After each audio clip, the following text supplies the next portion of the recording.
Siyens na naman palang kasama niyo. Oo. Nakuha niya agad ang loob ng anak natin ha. Ang bilis naman yata. Ano bang gusto mong palabasin, Johan? Magsisimula ka na naman ba? Did I? Nag-react lang ako ng ganito kasi parati na lang. Kahit alam mong ayaw ko sa lalaking yun. Nakipaglapit ka pa rin. Ay, mag-a-adjust ako? Kapag ba sinabi kong layuan mo iyang babae mo, gagawin mo? Ibang usapan to. Para sa atin ang ginagawa ko. Talaga ba? Bigla na lang nagring ang phone nito. Agad nitong kinuha ang phone at akmang aalis para sa malayo nito sagutin ang tawag. Dito ka lang. Sagutin mo yan dito sa harapan ko, Johan. Kung para sa atin iyang ginagawa mo, di ba dapat malaman ko rin ang usapan niyo? I-loudspeaker mo. Hello, love? Excited na ako sa wedding natin Sunday next week. Kilig na sambit ng babae sa kabilang linya. Natigilan siya. Ikakasal na ito? Ang sabi nila, isa raw sa pinaka-toxic na ugali ng Pilipino. Ang pangangaliwa o hindi naman kaya ay ang pagtataksil na sinasabi ng karamihan. Na isa raw ito sa pinakamalaking kasalanan sa pagsasama at pagbuo ng isang masayang pamilya. Yung tipong sa halip na bigyan ng respeto ang isa't isa, nagiging dahilan pa ito ng pagkawatak-watak at pagkasira ng isang pamilya. Maraming dahilan kung bakit hindi nagkakaintindihan ang dalawang taong nasa isang relasyon na nagiging sanhi rin sa kung bakit sila tuluyang naghihiwalay. Pwedeng medyo mahina sa tukso ang isa o hindi naman kaya ay sadyang nagsawa lang talaga. Pero kung ikaw ang nasa sitwasyon na pinagtataksilan ka ng sarili mong asawa, magagawa mo pa rin ba siyang patawarin? Kahit na ang naging dahilan ng pagkakamali niya ay para lang mailigtas ang anak ninyong dalawa? Hanggang saan ka dadalhin ng pagtitiis mo para sa anak at pamilya niyong dalawa? Napangiti si Myla habang pinagmamasdan ng anak niyang mag-aral na ulit sa kindergarten. Excited na naman kasi itong pumasok ngayon. Hindi pa nga lang sila makaalis dahil wala pang sasakyan ng asawa niyang, si Johan. Just wait for me, honey. Parating na ako. Hindi naman kasi pwedeng wala ako sa unang araw ng baby natin. Kailangan niyang daddy niya doon. Iyon ang huling sinabi ni Johan nang sinabi niyang aalis na sila para ihatid ang anak niya. Masaya siya dahil kahit busy si Johan, ay naglaan pa rin ito ng panahon para sa kanila ng anak niya. Alam nitong importante sa anak nila ang araw na yon. Binalingan niya ulit ang anak niya. Napakanta-kanta pa habang sukbit sa likod ang backpack. Ako na magdala ng bag mo, baby. Mabigat yan. Offer niya dahil baka nabibigatan ng anak sa dalang bag. Hindi na po. Big girl na ako. Ay, talaga ba? Big girl na yan? Gumiti siya sa anak. Tumangoy ito at malawak ang ngiti. Kita ang determinasyon sa mga mata ng anak niya. Kahit medyo pumayat na ito, dahil nagkakemo na ay, kita niya pa rin na bibo pa rin ito. Tila sinisikap talaga ng anak niyang mag-survive sa kabila ng paghirap na nararanasan nito. Sana nga sa kanya nalang ipinasang paghirap ng anak niya. Bukas palad na tatanggapin niya ang anumang sakit na iyon. Huwag lang mahirapan ang anak niya. Nahirapan na rin silang mag-asawa sa gastusin, pero kinakaya pa naman. Malaki-laki na rin ang bayarin nila sa kuryente, tubig at bahay, pero sinisikap nilang mapaglaanan iyon ng budget. Madalas kasi ay napupunta sa bills nila sa hospital ang mga kinikita ng asawa niya. Kaya't ang ipon nila ay nagamit na rin nila lahat. Kung saan-saan na rin nakakautang ang asawa niya, hindi na nila alam kung saan pa kukuha ng perang ipambabayad. Lalo pa at naisangla na rin nilang alas na meron sila bago sila nagsama ni Johan. Kung pwede niya lang sana tulungan ang asawa sa mga bayarin ay matagal niya nang ginawa. Kaya lang sa pagkakataong ito ay ang pag-aasikaso lang sa mga ito ang tanging maitutulong niya. Napatingin siya sa relo sa bisig nang mapansin na ilang minuto na silang nakatayo doon at wala pa si Johan. Nangako kasi itong darating ngayon dahil gustong ihatid ang anak nila. Pero hindi pa rin ito dumarating hanggang ngayon. Hindi naman pwedeng maghintay sila doon ng ilang oras. Baka malit na rin ang anak niya. Hindi pwedeng unang araw pa lang ay late ka agad sila. Tinawagan niya ulit si Johan. Balak niyang tanungin kung nasan ang lalaki at baka malapit na ito. Kaya lang ilang ring ang narinig niya sa kabila ay hindi pa rin ito sumasagot. Kaya binaba niya na lang ang phone at nag-chat na lang sa lalaki. From Maya. Sorry honey, kailangan naming magbandali. Maliliit ng baby natin. Nauna na kami sa'yo. Sunduin mo na lang kami mamaya sa school. Saka hinawakan niya ang kamay ng anak para magpara ng taxi. Hindi na darating si daddy? Gulat na binalingan siya ng anak. Narinig kasi nitong sasabay ang ama nito. Kaya maging ito ay umasa rin na darating nga ang ama. Naintindihan niya rin kung bakit malilate ang asawa. Busy rin kasi ito parati sa trabaho. Parati pa nga itong nag-uuti para raw madaling ma-promote at mag-increase ang sahod. Para na rin mabayaran nila ang mga utang nila at hindi na sila mahirapan sa pagpapagamot sa anak nila. Maraming plano si Johan para sa ikabubuti nilang dalawa ng anak niya. Naaw na nga siya sa asawa. Hayaan mo. Susunod si daddy sa school. Malilate lang siya ng konti ngayon. Hindi nito nagustuhan ang nalaman. At nakabusangot pa nga. Close na close kasi ito sa ama. At nahalata niyang gustong-gusto ni Daisy na napupuri ito parati ng ama. Paniguradong balak nitong magkwento sa ama nito. Mamaya, magkikita kayo sa school dahil pupunta siya roon. Ikwento mo kaagad sa kanyang first day mo. Pag-aalo niya sa bata. Kalaunan ay naging magaan na ulit ang mood nito. Masaya na ulit itong pumasok lalo pa at nakita ulit nito ang mga dating kaklase. Nahiwagaan ang mga kaklase nito dahil may nakatakip pang tela sa ulo ng anak niya. Nagpapasalamat siya at mababait ang kaklase ng anak. At tila hindi naman ginajudge ng mga ito ang sitwasyon ng anak niya. At least, hindi naisip ni Daisy na naiba ito dahil cancer patient ito. Kasi hindi naman iyon ipinaramdam ng mga nasa paligid nito. Parang hinihele ang puso niya sa nakikita. Naglalaro na ulit ang anak niya na parang normal na bata na healthy ito at walang sakit. Iniwan niya muna ang anak dahil tutungo siya sa palengke, malapit sa paaralan, para mamalengke na lang habang hinintay niyang anak. Hintayin niya kung kailan uwian ng mga to. Tsaka, darating mamaya si Johan. Isasakay niya na lang sa sasakyan ang mga pinamili niya. Lumabas na siya sa school at naglakad lang ng konti nang madaanan niyang mamahaling coffee shop. Huminto lang sana siya para tingnan ang looban ng paborito niyang coffee shop. Kung hindi siya nagmamadali baka nagkape muna siya. Kaya lang nagmamadali rin kasi siya. Napakunot ang noo niya nang mapansin ang pamilyar na likuran ng lalaking nasa counter at mukhang nag-order doon. Kaya lang ang lalaki ay may katabing sexy na babae. Takalingkis ang kamay ng lalaki sa bewang ng babae. Pilit niyang inaalala kung saan niya nakita ang lalaki at bakit pamilyar ito sa kanya. Sinundan niya ng tingin ang dalawa hanggang sa nakita niyang lumabas ang mga ito ng coffee shop. May dala ng kape ang babaeng kasama ng pamilyar na lalaking yun. Hindi makita ang mukha ng lalaki dahil nakatalikod ito. Mula nang sa counter pa ito hanggang sa nakalabas ay hindi niya ito makilala. Hinintay niya hanggang sa makita niyang hitsura ng lalaki. Nakita niya na paglabas ay naghalikan pa nga ang mga ito at nakasandal sa kotse. Napaisip siya. Kaklase niya kaya ito? Kasi parang pamilyar talagang likod ng lalaki.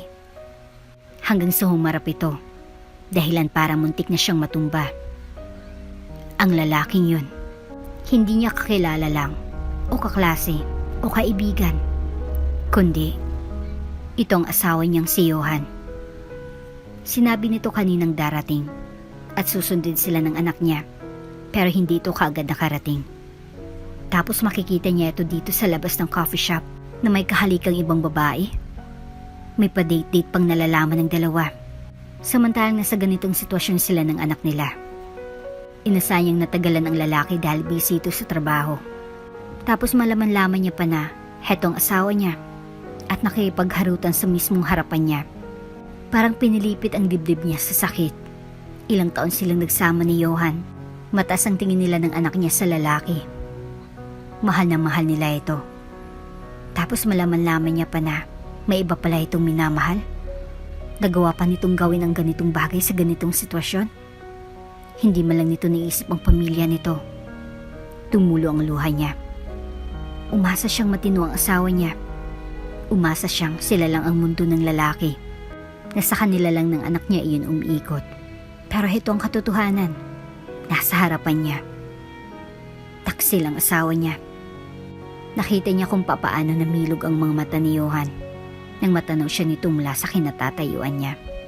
Agad niyang pinalis ang luwas sa mga mata niya at agad na umalis doon. Hindi siya kaagad na sundan ni Johan. Tapos ng klase ng anak niya ay umuwi na sila. Hindi na nangyari iyong sinabi niyang susunduin sila ni Johan.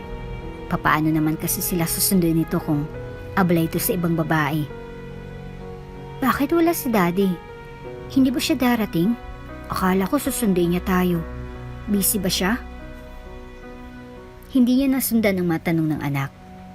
Hindi niya alam kung paano pa ito sasagutin matapos siyang makita ang asawang may kalampungang iba. Hanggang sa mga oras na yun ay nakatulala siya. Parang wala sa sarili. Malalim ang iniisip niya. Kung ano-anong katanungan ang sumasalimbay sa isipan niya. Nagkulang ba siya? Talaga bang minahal sila ni Johan? Ano ang kulang at naghanap pa ito ng iba?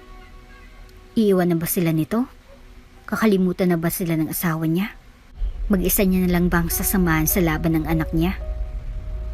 Isa lang iyon sa napakaraming katanungang bumabagabag sa isipan niya sa mga oras na yon. Kaya sa pagluluto ay hindi siya makapag-concentrate, kaya ang ending ay dilatang binuksan niya para maging ulam nila kinagabihan. Panay ang tingin niya sa pinto ng sala.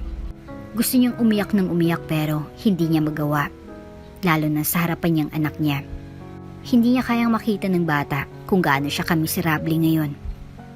Baka magtanong ito at malaman nitong ang hinahangaan at pinakamamahal nitong ama ay hindi na silang priority.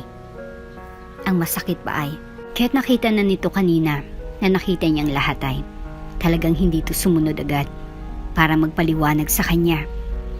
Nagpagabi pa rin talagang lalaki. Kahit nasaktan siya kanina ay gusto niya pa rin marinig dito na mahal siya nito at hindi sila nito ipagpapalit sa kahit na sino. Kahit pa yata magsinungaling ito, pampalubag-loob ay hahayaan niya. Pakikinggan niya pa rin iyon at paniniwalaan.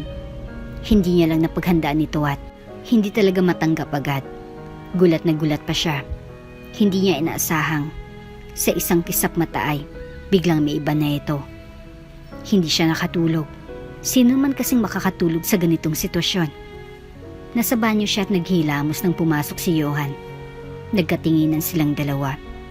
Tinuyo niya lang ang tubig sa mukha gamit ang tuwalya bago siya humarap kay Johan at pinadapong malakas na sampal na kanina niya pa pinaghandaan. Hindi ito nagsalita agad matapos niyang masampal. Tila talagang ninamnam pa nito ang sampal na natanggap nito. Kung iisipin, kulang pa yan sa ilang taon kong pagpapakatuto sa'yo na binalasubas mo lang. Matigas niyang bigkas. Kailan ka pa nagsimulang magsawa? Kailan mo pa naisip na hindi pala kami ni Daisy ang dapat mong pinagtutuunan ng pansin? Kailan pa noong naisip mong lokohin ako at talikuran? Pigil na pigil ang boses niya, alang-alang sa anak nilang nasa kabilang silid na maaring makinig sa pag-aaway nila oras na nagsigawan sila rito. Kailan mo pa nung na-realize mo? Hindi kaming mundo mo. Ngayon ay lumuluha na siya. Gusto niya pa ulit itong saktan. Gusto niya itong sugatan. Pero kahit na anong gawin niya ay wala pa rin namang magbabago. Nagloko pa rin ito. At nagsisimula ng magkalamat ang relasyon nila ngayon. Sinimulan iyon ni Johan, ang lalaking sumira nun. Nanatili itong nakayuko. Tila tanggap na tanggap nito ang kasalanan nito. At tila hindi man lang ito nagsisisi. Tatanggapin niya lang kung magsusore ito. Pero wala. Wala itong ibang ginawa kundi ang manahimik sa kabila ng lahat ng sinabi niya. Mga ilang minuto siyang umiiyak sa harapan nito bago ito nagdesisyong magsalita. I don't want her to die. Ang unang sinabi nito. Ito na lang ang tanging paraang nakita ko para masolusyonan itong lahat. Hindi rin madali sa akin ito, pero kailangan kong gawin, Myla. Imbis na endearment nila ang gamitin nito ay, hindi na yung tinawag nito sa kanya, kundi, Myla. Parang gusto niya itong pagtawanan matapos marinig iyon. Paraan? Ang magkaroon ng kabit? Masasabi mo bang paraan yun? Ilang taon na ako sa trabahong ito. At gamay ko ng lahat ng trabaho dito. Pero hanggang ngayon nasa mababa pa rin ako. Gusto kong umangat sa field na to. Iniisip kong sa ganitong parang tayo masasalba. Lumulubog na tayo sa putik. Ayoko naman na tuluyan pa tayong malunod. Mahabang naging paliwanag nito pero pakiramdam niya. Nakikinig lang siya ng joke na gusto niyang pagtawanan. Hindi niya pinakinggan ang ibang paliwanag nito at nagtungo na diretso sa closet. Kumuha siya ng madamit na parati niyang nagagamit. Please, honey. Sinundan siya nito hanggang doon. Nakalublob na tayo ngayon sa putik dahil sa ginawa mo. Hindi mo napansin? Sarkastiko siyang umisi ng balingan si Johan. Honey, para sa atin ang ginagawa ko. I'm tired. Hindi ko na alam ang gagawin ko. Nilingon niya ulit ito ngunit may hilaw ng ngisi. Hindi halata, Johan. Mukhang nag-enjoy ka pa nga eh. Bukas na bukas din ay tutungo sila sa bahay ng mama niya. Pansamantala, doon muna sila tutuloy. Hanggang hindi niya pa alam kung ano talagang pwedeng mangyari ngayon sa pagitan nila ni Johan. Mahal na mahal ni Daisy ang ama nito. Kaya hindi niya alam kung paano niya sasabihin sa anak ang bagay na to. O dapat ba na itago na lang ito kay Daisy habang buhay? Hindi siya sa silid nila natulog, kundi sa silid ng anak niya. Naglock siya ng pinto para hindi ito makapasok. Hari Diyos ko, bakit wala mo lang pasabi? Talagang inagahan niyo pa. Paano itong apo ko? Gulat na gulat ang mama niya nang bigla na lang silang sumulpot sa pintuan ng mga to. Isang umaga. Nag-commute pa sila tungo doon. Tinakasan lang nila si Johan. Ang ginawa nilang dahilan sa anak ay may business trip ang daddy nito at kailangan muna nilang umuwi sa lola nito dahil wala siyang makakasama sa bahay. Wala naman talagang ganoon. Wala lang talaga siyang choice. Hindi na siya nakapag-abesa sa magulang na pupunta sila kaya nagulat talaga ito nang makita sila sa labas na may bitbit pang bag. Hindi nila alam kung kailan maayos ito. Ang gusto niya lang muna ay magpalamig sa ngayon at puro stress na lang ang dumadaloy sa sistema niya. Lola! Agad yumakap ang anak niya sa lola nito. Bakit biglaan naman yata? Sumulpot ang ama niya sa likuran ng ina. Nakangiti ang ama niya na agad na inakbayan ng ina niya. Nakakainggit sa totoo lang. Umabot na sa ganitong edad ang papa niya pero kahit kailan ay hindi pa ito nag-cheat sa mama niya. Masyado nitong mahal na mahal ang ina niya na ito lang ang natatanging babaeng titingnan nito. Parang gusto niya tuloy alamin kung anong sikreto ng ina niya para hindi lukohin ng lalaki. Masyado na yata siyang hopeless sa buhay at kung ano-ano na lang ang naiisip.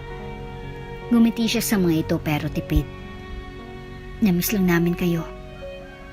Hindi na siya nagsalita tungkol sa problema niya. Ayaw niya nang ipaalam sa pamilya niya ang kalokohang ginawa ng asawa niya. Hindi na dapat nadadamay sa problema nilang mag-asawa ang dalawang matanda. O hala. At ayos na ayos at gumagawa ako ng tsokolate. Inaniyahan na sila ng ina niya sa loob. Nakikita niya sa mga mata ng mga magulang niya ang lungkot sa tuwing titingnan ang anak niya. Ayaw lang ipahalata ng mga to. Alam niyang naawang mga ito sa anak niya. Pero dahil gusto niyang itrato pa rin ng mga to, ang anak niya katulad noon ay, iyon naman ang pinapakita ng mga ito. Ayaw niya kasing maramdaman ng anak niyang may mali dito. Nagtagal pa sila doon hanggang 1 linggo. Di na bali. At gusto pa ng pamilya niyang manatili pa rin sila doon at huwag na munang bumalik sa kanila. Pwede namang homeschool ang anak niya lalo pat may sakit ito. Kaya lang nang umabot sila ng 1 kalahating buwan sa puder ng parents niya ay sinundan na sila ni Johan doon. Galit na nakipagkita siya dito sa isang kainan. Hindi niya pinaalam sa parents niya at lalo na kay Daisy. Honey, please. Bumalik na kayo ng bata. Kumuyom ang kamay niya sa ilalim ng mesa. Tapos ng mga ginawa nito ay sasabihin lang nitong Umuwi sila. Ilang gabi siyang hindi pinatulog ng mga nangyayari sa kanila. Ilang gabi siyang umiyak. Tapos iyon lang ang sasabihin na para siyang utu-utu na binigyan lang ng candy ay biglang sasama. Magtatrabaho ako. Kinamama ko iiwan si Daisy. Ako nang maghanap ng paraan. Huwag mo na kaming balikan dito. Matigas ang boses na sabi niya. I can provide your needs. Gamit ang pera ng kabit mo? Putol niya sa sasabihin nito. Natigilan nito at hindi kaagad nakapagsalita. Nagtagis ang bagang niya at talagang proud na ito ngayon dahil feeling nito magagawa na nito ang mga gusto dahil may access na ito sa pera ng babaeng yon. Ang asawa niya ay para ng prostitute. Nagpapagamit sa ibang babae para makuha ang gusto. Gusto niyang masuka. Di bali na lang, Johan. Hindi ko gagawin yan. Mahirap kami pero hindi kami manggagamit. Uminom muna siya ng tubig bago siya tumayo para iwan ito doon. Ilang beses nagpunta si Johan sa probinsya nila para kumbinsin siyang bumalik. Pero nang matigas siya. From Johan. Nasa labas ako. Can we talk? Tulog na bang anak natin? Binasa niya lang ang chat ni Johan pero hindi siya sumunod sa gusto nito. Nakapark ang sasakyan nito sa labas. Guilty ito kaya hindi ito naglakas loob na magpakita sa parents niya. Hinayaan niya lang lalaki sa labas. Hula niya ay doon ito natulog dahil mga bandang 3:00 ng umaga nang mapansin niyang nandun pa rin ang sasakyan ng lalaki. Mga bandang 5 lang ito umalis at hindi na hinintay na maabutan pa ng liwanag sa labas. Matutulog na sana siya ulit nang mapansin ng dugo sa bedsheet nila ng anak niya. Hanggang sa namilog ang mga mata niya nang makita ang napakaraming dugo na lumalabas sa ilong at bibig ng anak niya. May mga pasarin ang braso at binti ng anak niya. Hindi na siya nag-aksaya ng oras at binuhat ang anak at humingi ng tulong. Ma! Pa! Umiyak na karga-karga niyang anak sa may sala. Humahangos naman nang lumabas ang dalawa mula sa silid nito. Parehong namilog ang mga mata ng dalawa nang makita ang sitwasyon ng apo. Magtatawag ako ng kagawad. Hingi tayo ng tulong sa kanya. Magpapahatid tayo sa hospital ngayon agad. Bulalas ng ama niya. Silang dalawa ng mama niya ay nagpapanik na. Kaya hindi na nila alam kung anong susunod na gagawin. Umiyak pa rin siya habang pinagmamasdan ng anak niyang nanghihina. Natigilan si Myla nang makita sa bungad ng hospital si Johan. Ngayong umaga lang nagpunta doon ang lalaki. Kahapon lang sinugod sa hospital na yun ang anak nila. Si Daisy. Asan ang anak natin? Bakas ang pag-alala sa mukha ni Johan. Hindi niya na maintindihan kung talagang totoo ba talagang pag-aalala na nakikita niya sa mukha ni Johan. Kahapon lang sinugod sa hospital ang anak nila. Pero ngayon lang ito nagpakita. Ni hindi agad ito nagpunta kahit na tinext niya na ito. Sa takot niya kahapon ay nag-text siya sa lalaki. Kahit nagagalit pa rin siya dito. Dang mga time na yon, takot na takot siya. Parang mahimatay na siya sa takot. Hindi niya na alam ang gagawin at nagbabaka sakali siyang madamayan siya ng lalaki kahit sa mga oras na yun lang. Pero hindi talaga ito nagpakita. Tapos ngayong umaga, bigla na lang itong susulpot doon gamit ang mukhang yan. Akala mo talaga nag-aalala sa anak nito. Nilampasan niyang lalaki at hindi ito pinansin. Ayaw niya itong kausapin ngayon. Mas lalo lang siyang naiinis dito. Honey. May pagsusumamo sa boses nito nang tawagin siya. Natigilan siya at napalunok sa kanagsalita. Bumalik ka na sa babae mo. Ayos na kami dito. Saka ka nalang bumalik kapag may problema. Malamig ang dating ng boses niya. Napapagod na siya. Kagabi pa siya walang tulog. Mas lalo lang siyang nanghina na makita ngayon lang umaga sumipot si Johan. I'll pay the bills after this. Mas mabuting sa bahay na kayong mama lagi simula ngayon. Mas maalagaan ng maayos si Daisy roon. Mas malapit sa hospital at hindi niya na pinatapos si Johan at nagbadali nang umalis doon. Mabilis ang lakad niya. Gusto niyang magtungo sa CR ngayon. Niyak siya. Sobrang nadudurog siya sa mga oras na yon. Myla! Boses sa iyo ni Johan. Hindi niya inasahang sinundan pala siya nito. Bago siya nakapasok sa CR ng babae ay nahawakan siya ni Johan sa braso. Mabuti na lang at walang nagpunta sa bandang yon ng hospital ng mga oras na yon. Myla, please. Can you cooperate this time? Basa ng pisngi niya ng balingan niya si Johan. Kapansin-pansin ang gulat sa mukha ni Johan nang makitang pag-iyak niya. Okay. Tapos ay tinulak niya ang kamay ng lalaki. Sumusuko na siya. Pagod na siya. At hindi niya na kayang ipaglaban pa ang pride niyang bilang ina at babae. Kung yun ang gusto ni Johan, magpapaubaya na siya para sa anak niya. Hindi niya alam kung ilang beses siyang iiyak at masasaktan. Pero importante pa ba yun kumpara naman sa anak niyang mga sakripisyo niya? Iniwan niya si Johan doon at pumasok na sa women's CR. Ngayon babalik na sila sa buhay ni Johan. Ano nang susunod na mangyayari sa kanila? Siya itong legal na asawa ni Johan, pero siya itong dapat mag-adjust. Siya na nga itong naapakan. Siya pang magbibigay. Hindi niya alam kung saan siya nagkamali at pinaparusahan siya ng ganito. Nang bumalik siya sa silid ng anak niya ay kasama na nito si Johan. Tulog pa rin ang anak niya pero stable na rin daw ito. Nangyayari iyon dahil sa sakit ng bata. Napansin niyang bumaling sa kanya si Johan. Nang makapasok siya, pero hindi niya binigyan ng pansin ng lalaki. Dumiretso siya sa tabi ng anak at umupo sa kalapit na upuan. You have to eat, honey. Parang gusto niyang magalit sa tuwing tinatawag pa rin siya ni Johan ng ganyan. Nagagawa pa rin itong gamitin ang endearment nilang yon. Kayong may nilalambing na itong iba ngayon. Do you want adobo? Ibibili kita. Alam nitong gustong gusto niyang adobo, pero hindi siya nagsalita. Nanatili pa rin siyang tahimik at nakatitig sa anak niya. Hindi ka dapat nagpapalipas ng gutom. Patuloy nito kahit hindi naman siya nagsasalita. Kumuyom ang kamay niya sa ilalim ng higaan. Pinagdarasal niyang sana manahimik na lang ito. Ayaw niyang marinig pa ang mga sinasabi nito. Ayaw niya nang marinig ang mga pagkukunwari nito. Mas lalo lang siyang naiirita. Please, take care of yourself, honey. Nagtagis ang bagang niya at nagsalita ng mahina. Umalis ka na lang, Johan. Wala akong kailangan. May lamig sa tono ng boses niya. Ayaw niya nang makipag-usap pa rito. Saka lang ito na nahimik at narinig niya ang buntong hininga nito. Saglit itong umupo sa sofa at pinagmasdan siya. Nararamdaman niyang matitig nito. Ilang saglit ay umalis din ito. Nang ma-discharge ang anak niya ay si Johan pa mismong sumundo sa kanila sa hospital para dalhin sa bahay nito. Bakit ang tagal mo, Daddy? Sana hindi ka na mag-business trip ulit. Naiyak na niyakap ni Daisy ang ama.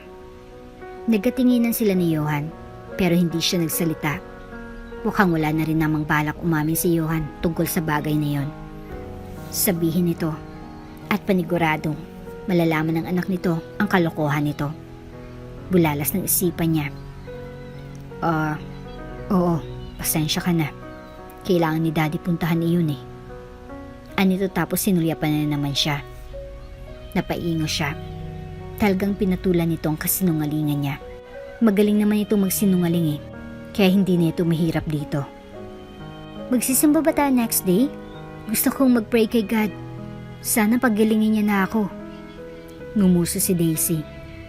Nagkatinginan sila ni Johan. Iniisip niya nang tatanggihan na naman ito ang anak nila. Nasasanay na siyang wala ito parating oras sa kanila. Sure. Magsisimba tayo. Nilakipan iyon ang ngiti ni Johan. Mas nagulat pa siyang pumayag itong magsimba ngayon. Kailangan niya ng paliguan ng anak niya, kaya nagtungo na sila sa silid. Pinatulog na rin niya ang bata bago siya bumaba para magtimpla ng gatas para makatulog. Kaya lang sa bungad pa lang ng kusinay, narinig niya ng boses ni Johan. Yes, sure, love. Saan mo gustong pumunta? Okay, sige. Tapos binaba nito ang cellphone at bumuntong hininga. Kausap nitong babae nito. Iritadong pumasok na siya sa kusina at nagtungo sa fridge. Ramdam niyang nakasunod sa kanyang tingin ni Johan. Sana hindi ka na nangako sa anak mo kung hindi mo rin naman siya masasamahan. Ani habang nagsasalin ng tubig sa baso. I can still accompany her. Giit nito. Nagbitiw siya ng hilaw ng ngisi. Tapos mo makipagharutan sa babae mo? Saka mo pagbibigyan ang anak mo? Babae muna bago sariling anak? Napahilo sa sentido si Johan. Myla, alam mo naman ang... Yes, alam ko. Ano pa bang aasahan ko, di ba? Putol niya. Honey, hindi ganon. Hindi niya na pinakinggan pang iba pang sasabihin ni Johan dahil iniwan niya na ito matapos siyang mainom ng tubig na kinuha sa fridge. Magtitimpla sana siya ng gatas pero nawala na siya ng gana. I-justify lang nitong kagaguhan nito. Napapagod na siyang pakinggan yon. Han, binilisan niyang paglalakad ng marinig ang boses ni Johan. Talagang sumunod pa pala ito hanggang sa taas. Kailangan niyang makarating kaagad sa silid ng anak. Hindi na siya tumatabi pa kay Johan. Si Daisy nang parati niyang kasamang matulog. Good morning. Bumungad sa kanya si Johan na naka-apron pa at naglalapag ng mga pinggan. Bagay itong gumising at nagawa pang magluto kahit alam niya namang hectic ang schedule nito. Dati hindi ito nagagawa ng asawa. Siyang parating abala sa kusina tuwing umaga. Binibigay niyang lahat ng best niya para lang maayos itong maasikaso. Halos hindi na nga siya nag-aayos masyado dahil focus siya sa dalawa. Tapos yun lang ang gagawin nito sa kanya. Ipagpapalit siya nito kasi yun ang alam nitong paraan para makasurvive ang pamilya nila. Kalokohan.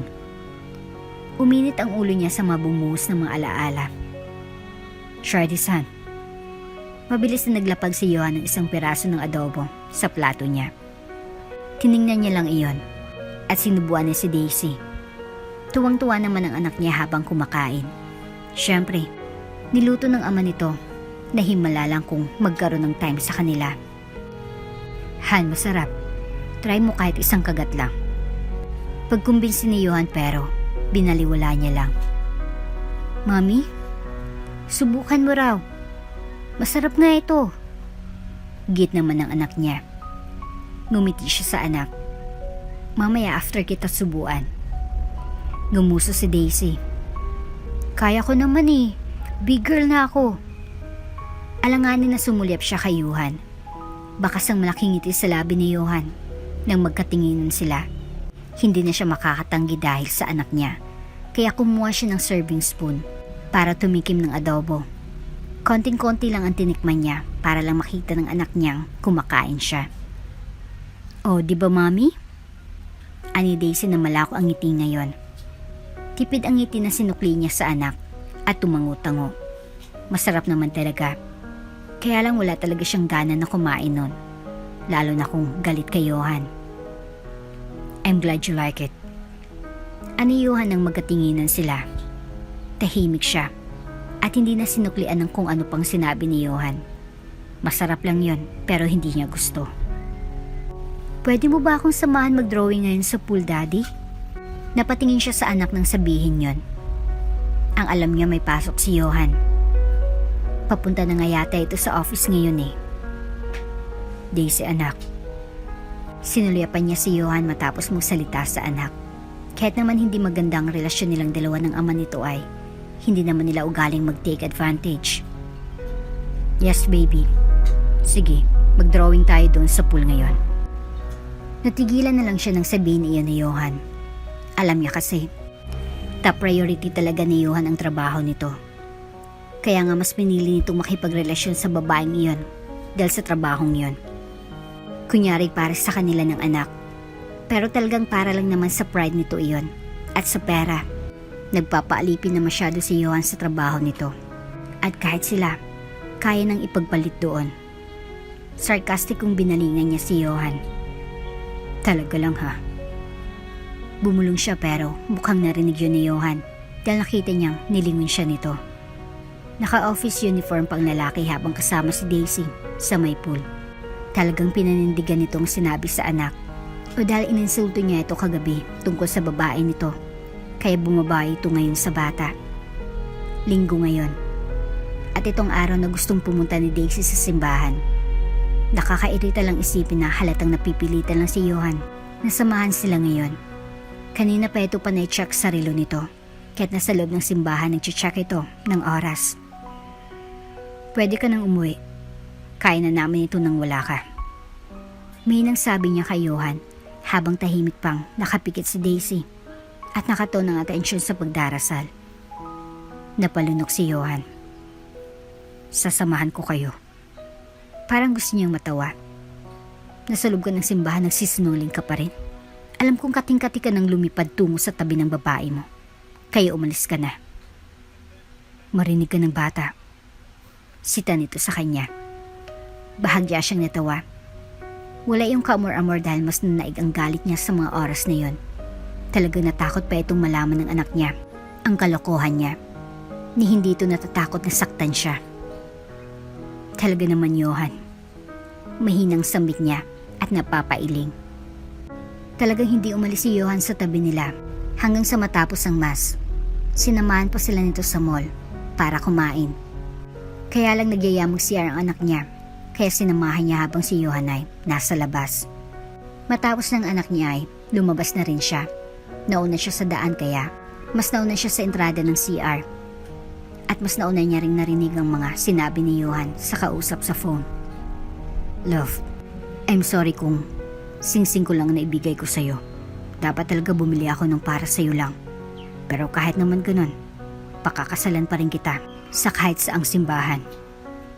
Para siyang naitulos sa kinatatayuan. Agad niyang tinakpan ng tenga ng anak.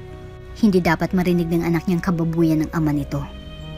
Talagang nagawa nitong ibigay sa babaeng yun ang singsing nila sa kasal. Talagang ganun na lang nito kagustong makuha ang gusto nito para umabot pa sa pagpapakasal. Akala niya lang kabaitan lang ito. Pero involved ng kasal at malala na yun. Kung balak naman pala nitong yumaman, sana hindi na lang siyang pinili nito noon. Sana yung babaeng yun na lang ang pinakasalan nito sa una pa lang. Hindi niya malang namamalayang tumulo na kanina pa ang mga luha niya. Mabilis siyang pinalis iyon at inayos ang sarili. Mommy, di pa tayo lalabas? Nataranta agad niyang binalingan ng anak. Nakalimutan niyang nakaharang lang sila sa daanan ng CR. Tara na. Tumango-tango siya at hinilang anak palabas. Wala nang kausap si Johan nang makalabas sila. Nakasandal na sa dingding sa labas at animong matino itong nagbabantay sa kanila. Let's go. Ani Johanna, nginitian pa sila. Lunes ng umaga ay sinamahan niyang anak sa isang bakery. May muffins kasi roon na paboritong bilhin ng anak niya. Nagsiserve rin ng mga ito ng hot choco. May iba't ibang cakes na nakasliced at nakadisplay doon. Nalilito siya kung anong pipiliin. Yung mocha. Di ba paborito mo yung mocha? Nagulat siya nang may magsalita sa likuran niya. Agad niya itong nilingon at nagulat nang makitang nakangiting lalaki na pamilyar sa kanya. Naningkit ang mga mata niya habang inaalala kung sinong lalaking ito. Hans? Ngiti lang naging ganti nito. Hanggang sa namilog ang mga mata niya at kaagad na napangiti. Talagang si Hans nga ito. Ito yung lalaking pinakaunang naging mabait sa kanya sa school. Naging BFF niya pa nga. Kaya lang natapos ang friendship nila nang bigla na lang siya nitong niligawan. Iyon talagang problema kapag lalaking naging kaibigan mo. Biglang magkakadevelopan tapos iyon ang dahilan. Kaya mag-e-end ang pagkakaibigan nyo. That time, sila na ni Johan kaya binasted niya si Hans. Pero kung hindi dumating si Johan at napaaga lang si Hans, baka si Hans ang pinili niya. Kaya lang nagkahulugan kasi sila sa hindi tamang panahon. Pas pumangit ka pa ngayon, Lala. Lala. Si Hans lang tumatawag sa kanya ng ganon. Ito na rin ang nagbigay sa kanya ng nickname na iyon. Matapos mamatay ang pusa nitong Lala ang pangalan. Pang-aasar lang iyon ng lalaki sa kanya noon. Hindi ka pa rin nagbago. Natawa na lang siya. Tapos sinulya pa ng anak niyang nakangiti na kumakaway sa kanya. Iyon palang anak ko. Pakilala niya. Nilingon ni Hans ang bata. Tumango-tango ito at nanatili ang ngiti sa mga labi. Oh, mas magandang anak. Pang-aasar ulit ni Hans. Loko-loko ka. Aniya sabay hampos sa balikat nito. Masayang lumapit sila sa anak niya. Nanatiling nakangiti ang anak niya kahit noong nakalapit na sila ni Hans sa table. Hello little girl. Anong pangalan mo? Friendly na panimula ni Hans kay Daisy. Daisy ho. Alerto naman na sagot ng anak niya. Hindi maalis ang matamis na ngiti ng anak. Kahit nung wala pa itong sakit ay, palangiti na talagang anak niya. Maganda at palangiti na nahawa ang mga makakakita dito. Hindi lubos sa kalaing hindi mawawala iyon sa anak niya. Kahit ngayon na pumayat at may sakit na ito, hindi nawala sa anak niya ang pagiging masayahin sa kabila ng nakakapanghina nitong sakit. Proud siya na ganito katatag ang anak niya para labanan ang lahat ng pagsubok na ito. Hindi maalis ang ngiti niya habang nag-uusap na sina Hans at ang bata ngayon. Madali namang pakisamahan si Daisy dahil nagkukwento rin ito sa mga lumalapit dito. Hindi ba kayo busy ngayon? Mag-isa lang akong pupuntang mall. Boring mag-isa. Binalingan siya ni Hans. Pupunta rin kaming mall ni Mami ngayon. Sama ka na lang po sa amin. Tuloy at nalaman ni Hans dahil sa anak niya. Napapailing na lang siya. Hindi niya inasahan na magiging magkaibigan agad ang dalawa. Kahit sa maikling sandali lang na nagkakilalang mga ito. Kahit nung nasa sangyupsa lang mga ito ay nagkasundo rin ang mga ito sa mga gusto nitong kainin. Do you like to draw? Namilog ang mga mata ni Daisy nang banggitin iyon ni Hans. Opo, opo. Halos tumalon-talon ang anak niya sa tuwa. Siguro kaya na itanong iyon ni Hans dahil mahilig din itong magpinta. Kahit nung high school pa lang sila ay, kay Hans na siya nagpapaguhit lalo na kapag tungkol sa anatomy. Hindi lang inaasahan ni Hans na pati sa hilig ay pareho ito at ang anak niya. Napangiti siya. Sa katauhan din ni Hans siya nakahanap ng kakampi noon. Sinasabayan siya nito sa lahat ng gusto niya. Lahat ng alam niya. Sinusubukan nito. Nagsasuggest din ito ng kahit anong alam nito. Habang tinitingnan niya si Daisy at Hans na naglalakad pauna sa kanya, habang nag-uusap ay naaalala niya agad si Johan. Ito kasi ang mga bagay na wala kay Johan. Pero sa kabilang imperfections ng lalaki ay ito pa rin ang pinili niya. Hindi niya alam kung dapat niya bang pagsisihan ng mga naging desisyon. Ihatid ko na kayo. Nandito rin naman ang sasakyan ko. Offer kaagad ni Hans nang malaman na maghintay pa sila ng sasakyan ni Johan. Sasakyan ng asawa niyang imposibleng dumating dahil paniguradong mas inuuna na naman sa mga oras na iyon ang babae nito. Samantalang nandito naman si Hans. Busy si Daddy. Si Tito Hans na lang po. Agad na sang-ayon ng anak niya. Napangisi si Hans. Napabuntong hininga na lang siya. May magagawa pa ba siya? Traffic na nang nasa kabaan na sila ng highway. Dahil sa haba ng oras na ginugol nila sa gitna ng traffic ay nakatulog na si Daisy sa backseat. Ang bilis siyang makatulog parang ikaw. Ani Hans na napangisi. Gumuso siya. Hindi kaya, mas mabilis ka kayang makatulog kaysa sa akin. Naalala mo nung muntik ka ng masarahan ng classroom? Kasi nakatulog ka sa ilalim ng table, malapit sa blackboard. Antukin ka kaya? Natatawa siya nang maalala yon. Mahilig kasi matulog si Hans. Akala niya nagkating ang lalaki. Nasa ilalim lang pala ng desk, malapit sa blackboard na tutulog. Edad nila noon ay 10 pa lang. Maliit si Hans kaya kasya sa ilalim ng table. Ikaw rin naman. Kapag umuwi tayo sakay ng tricycle, naglalaway ka pa. Sayang nga wala akong picture eh. Pinandilatan niya si Hans. Lahat na lang yata ng kabalbalan niya sa buhay ay alam ng lalaking to. Napasimangot siya at nahampas ito sa balikat. Hindi pa rin maampat ang pagtao ni Hans dahil sa reaksyon niya. Kalaunan ay natahimik ang lalaki at bumuntong hininga. Masaya akong malaman na maayos na ngayon ang buhay niyo. Kalaunan ay naisatinig ni Hans. Hindi nakatakas sa tingin niya ang pait na binitaw nito. Si Hans ang nakasama niya simula bata hanggang sa lumaki, pero hindi sila naging endgame. Iba pa rin ang pinakasalan niya. Pero kahit kailan wala siyang pinagsisihan, dahil kay Daisy, wala siyang pinagsisihan. Nakarating na sila sa bahay. Mga bandang 7 p.m. na. Hindi niya man lang namalayang napasarap ang gala nila. Inabot talaga ng 7. Salamat Hans, naabala ka ba tuloy? Napakamot siya at nahiyang ngumiti sa kaibigan. Sus, huwag kang mag-alala. Kung makapagsalita to, akala mo naman ibang tao. Tawag lang kayo kapag gusto niyong kasama gumala. Tumango siya at lumawak ang ngisi. Buhat-buhat niyang anak niya nang kumaway siya sa papalayong sasakyan ni Hans. Akmang papasok na siya sa gate nang biglang bumungad sa kanya ang iritadong mukha ni Johan. Saan kayo galing? Talaga ba? Tatawagan mo kapag may gala ulit? May contact na pala kayo nun? Ano yun? Matagal na? Nakataas ang kilay na sumbat ni Johan. Kumunot ang noo niya at nilampasan ng lalaki.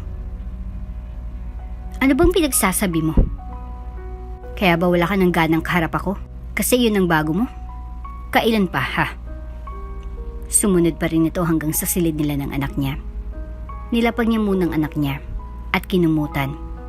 Lumabas siya ng silid para makakuha ng mga gamit niya sa silid ni Johan. Talk to me, Myla. Huwag mo akong dinadaan-daanan lang. Nagsasalita ako. Hinawakan siya dito sa braso, kaya galit na nilingon niya si Johan at agad niyang iwinaksi ang kamay nitong hawak ang braso niya. Huwag na huwag mo akong hawakan, Johan. At saka, sino ka ba para questionin ako? Mas malala ka naman. Ang kapal ng mukha mong paratangan ako sa mga bagay na hindi ko ginawa. Sino ka ba sa tingin mo, ha? Huwag mo akong itulad sa'yo. Mas matino ako kaysa sa'yo. I'm sorry, hindi ko alam na. Hindi na natapos ni Johan ang sasabihin nang makitang nakatayo ang anak nila sa labas ng silid nito. Nakatingin ang bata sa kanila. Bakas ang pag-aalala at kalituhan sa mukha nito. Are you two fighting? Maging siya ay tulala na napabaling sa bata. Hindi niya namalayan na nagising na pala ito. At ngayon, nasa labas na ng silid. Narinig nito ang mga pinag-usapan nila ni Johan. Hindi natuloy ang pagpasok niya sa silid ni Johan para kumuha ng gamit dahil agad niyang nilapitan ng anak para samahan sa silid. Hindi kami nag-aaway, nag-aasaran lang kami, baby. Pagsisinungaling niya habang pinapatulog ulit ang anak. Huwag ko kayo mag-away, Mommy. Bad po yun. Niyakap niya na lang ang anak. Hindi pa nito alam ang mga nangyayari sa paligid nito. Dahil sa nangyayari ng gabing yun ay napagdesisyon na niyang igala ulit ang anak kinabukasan. Balak niya magtungo sa bilihan ng mga art materials para ibili ng mga paintbrush ang anak. Alis kayo? Usisan ni Johan nang mapansin na nakabihis sila. Wala siyang ganang kausapin ng lalaki kaya balak niya sanang ignorahin pero masayang sumagot ang anak niya sa ama nito. Yes, Daddy. Ibibili raw ako ni Mommy ng mga pandrawing. Gusto ko rin po kasi magpainting. Maguguhit ako ng maraming trees at mga flowers. Masayang pagsasalarawan ng anak niya. Halatang excited ito sa bibilhin nila. Isang paintbrush pa lang kasi ang nabili noong si Hans ang kasama nila. Wait for me. Sasama si Daddy. Tapos ay patakbong umakyat si Johan sa taas. Gulat siya sa narinig. Lunes kasi ngayon. Dapat papasok ito sa trabaho. Pero mukhang sasabit na naman ito sa lakad nila. Hindi niya alam kung anong pumasok sa isip nito o dahil iyon kagabi. Mabilis na nakababa agad si Johan. Nagulat siya sa bilis nitong nakapagbihis.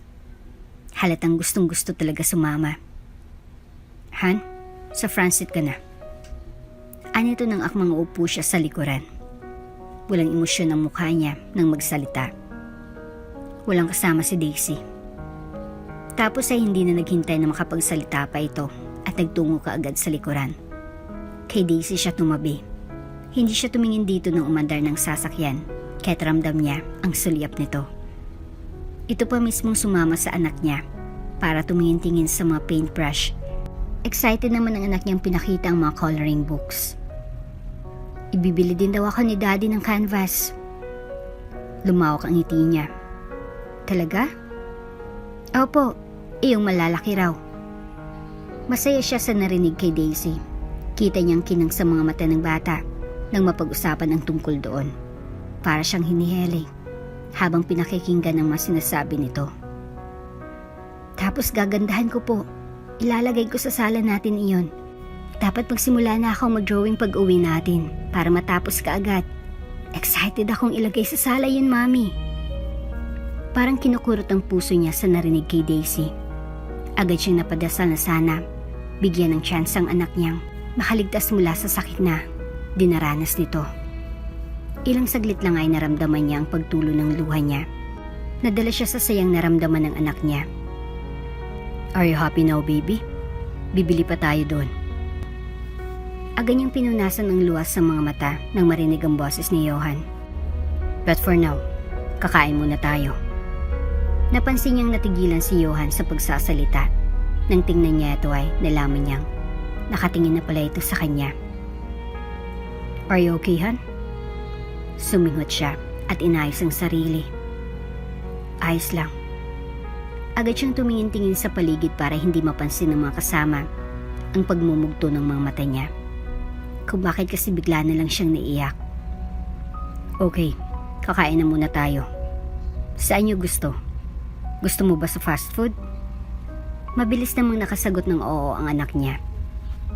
"Daddy, alam mo kumain kami ni Tito Hans doon sa Sangyupsal. Nag-grill kami." Natigilan siya nang sabihin iyon ni Daisy. Nang balingan niya si Johan ay nagkatinginan sila. Pinanliitan siya ng mata ni Johan. Umangat ang kilay niya sa lalaki. Anong klaseng tingin yan? "Nagpipinta rin si Tito Hans." Pagbibida ni Daisy na mas lalong nagpapanting sa tenga ni Johan. "Talaga ba? Ang galing-galing naman pala ng Tito Hans na yun, baby." Anito pero kakaibang boses sabay sulyap sa kanya. Parang gigil. Hindi niya matingnan si Johan. Hindi naman sa guilty siya. Wala naman kasi siyang ginagawang masama. Malinis ang konsensya niya, kaya wala siyang dapat ikatakot. Ang dapat matakot ay si Johan, at hindi siya. Pumila na sila sa fast food, nang bigla na namang tumunog ang phone ni Johan. Bumaling siya sa lalaki at nakita niyang tumayo ito para sagutin ang tawag. Napakuyom ang kamao niya sa iritasyon. Tiyak ang babaeng yun na naman ang tumawag. Tumatakbo si Johan na bumalik sa kanila.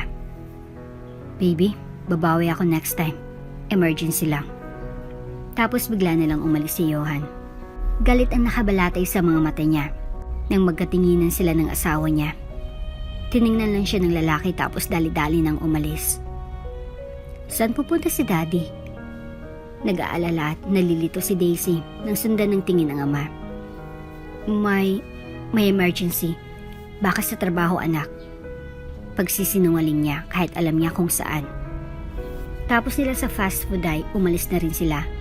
Kaya lang pagkalabas niya ay nakita nila si Johan kasamang matangkad na babae. Nakalingkis ang mga kamay sa braso ng asawa niya. Asawa niya, pero hawak at kalandian ng ibang babae. Tapos wala siyang magawa kasi sinabi ni Johan na para sa kanilang ginagawa nito. Hindi siya makapalag kasi wala siyang kakayahang gawin yun. Kasi wala siyang yaman na mayroon ang babaeng kasama ngayon ng asawa niya. Muntik nang makita ni Daisy ang senaryo na yun. Mabuti na lang at mabilis siyang natakpan ang mata ng anak. "Baby, tara na. Si Mami na lang ang bibili ng canvas mo. Busy pa si Daddy." Parang maiyak siyang hinila na lang ang anak palayo roon. Sila ang legal, pero sila ang tinatago ni Johan. Parang ang hirap lang tanggapin. Linggo ng umaga ay chemo day ng anak niya. Ilang araw na namang magsasuffer ang anak niya sa sakit ng medisina. Iyon ang pinakamahirap na parte sa lahat. Doble-doble ang sakit na nararamdaman niya sa tuwing dadaing ang anak at sasabihin hindi na nito kayang sakit. Kung pwede lang hindi na lang sana ganun eh. Sana hindi na masaktan ang anak niya. Binuhos niyang lahat ng suporta na kailangan ng anak niya kahit sobrang sakit na. Ilang araw lang ay medyo okay-okay na si Daisy. Nakakatulog na ito ng maayos at may maintenance na gamot ang bata. "Kamusta?" Isang araw dumating si Johan. Binayaran nito ang lahat ng gamot. Pero hindi pa sila makakapagbayad ng bill sa hospital. Pero nang masulyapan niyang kahitan ng singsing na hawak ni Johan ay sa kanya napagtanto. Pinambili ng singsing ni Johan ang para sana sa anak niya. Para sa babae nito, kaya nitong isugal ang natitirang pera para lang mabilhan ng mamahaling alahas ang kabit nito. "Honey," may lambing sa boses ni Johan. Pero hindi niya sinagot ang lalaki. Naiirita siya dito. Gustong-gusto niya na itong saktan dahil sa inis. Kung pwede lang sana. Honey, please. Kausapin mo naman ako. Sumunod si Johan pero hindi niya pinapansin. Pinagsarahan niya ng pintuan si Johan. Kumuyom ang kamao niya habang nakatitig sa anak niyang nakahiga sa kama at mahimbing na natutulog. Naghirap sila doon. Tapos ayan si Johan, nagagawa pang bumili ng singsing para sa babaeng yun. Kinagabihan ay wala sa sariling nagtungo siya sa doktor para kunin ang reseta ng anak niya. Hindi niya malang napansin ang pamimilog ng mga mata ng lalaki nang makita siya. Lala? Natigilan siya nang marinig iyon at agad nag-angat ang tingin. Namilog ang mga mata niya nang makitang nakasuot ng damit na doktor si Hans. Anong nangyari? Bakit ka nandito? Pakasang kabas sa mukha ni Hans. Halatang natakot at baka kung anong nangyari kaya nasa ospital siya ngayon. Kukunin ko ang reseta ng anak ko. Wala sa sariling na isagot niya sa lalaki. Sa anak mo? Sa kanya lang ikunento ditong tungkol sa sakit ng anak niya. Napalunok si Hans. Hindi nito alam ang totoo nung nagkita sila. Ngayon pa lang. Can I visit her? Anito? Alanganin ang tango niya. Sure. Nagra-round si Hans tuwing 7 p.m. at napapadaan sa room nila. Parating tinatanong ng lalaki kung wala na ba silang ibang kailangan o komportable na ba sila doon. Noong ma-discharge si Daisy ay nagyaya agad si Hans na mag-ice cream. A little celebration dahil strong itong princess dito. Ani Hans at binalingan ng nakangisi na si Daisy. Wala nang buhok ang anak niya. Naglalagas na iyon at nakabonet lang ito sa ngayon. Sa kabila ng panghina sa mga mata ng anak ay nagagawa pa rin itong ngumiti. Masayang masaya si Daisy nang makarating sila sa bilihan ng ice cream at nabili ang flavor na gusto nito. Kaya lang natigilan sila nang sa kabilang side ng daan ay natanaw niya si Johan na inaalalayan ng matangkad na babae matapos itong halikan sa pisngi. That's your husband, right? Gulat na napabaling siya kay Hans nang magsalita ito. Ha? Ano bang sinasabi mo? Baka namamalikmata ka lang. Pagtanggi niya. Kilala mo siya. Huwag ka nang magkunwari, Lala. Bakas ang iritasyon sa mukha ni Hans ng time na yon.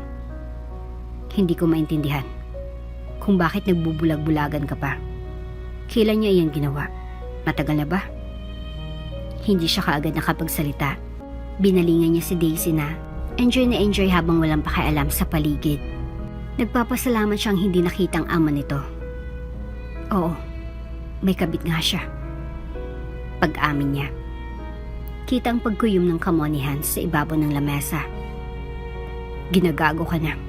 Alam mo na nga pero hinahayaan mo. Nakagat niyang ibabang labi. Gusto niyang pigilan ng maiyak pero hindi niya magawa. Tumulo pa rin ang luha niya. Kasi, sabi niya para sa amin ang ginagawa niya. Sabi niya, kailangan umangat ang posisyon niya sa kumpanya na pinagtatrabuhan niya para ma-provide niya ng maayos ang kailangan namin. Para siyang tanga nang sabihin yun. Bullshit. Mahinang napamura si Hans. Tapos naniwala ako kasi wala akong choice. Kailangan namin siya ng anak ko, lalo na ngayon. Hindi niya na magawang sundan pang sasabihin dahil parang pinipiga ang puso niya sa sakit sa mga oras na yun. From now on, I will provide anything you need. Kung ano mang kailangan ni Daisy, sabihin mo lang at tutulong ako. Basta't layuan mo lang siya. Masyado ka na niyang inaabuso. Gulat na umiling agad siya kay Hans. Hindi siya magte-take advantage sa kabutihan nito. Desperada na siya pero hindi siya sa magiging paraan para makatakas sa sakit na ito. Hindi niya gagamitin si Hans. Hindi, Hans. Huwag na. Please lang. Pinalis niyang luha sa pisngi. Bakit? Kahit ganun ang ginawa niya, ayos lang. Nandito naman ako. Dapat matagal mo nang inilapit iyan sa akin. Sana hinanap mo man lang ako para matulungan kita. Please, Hans.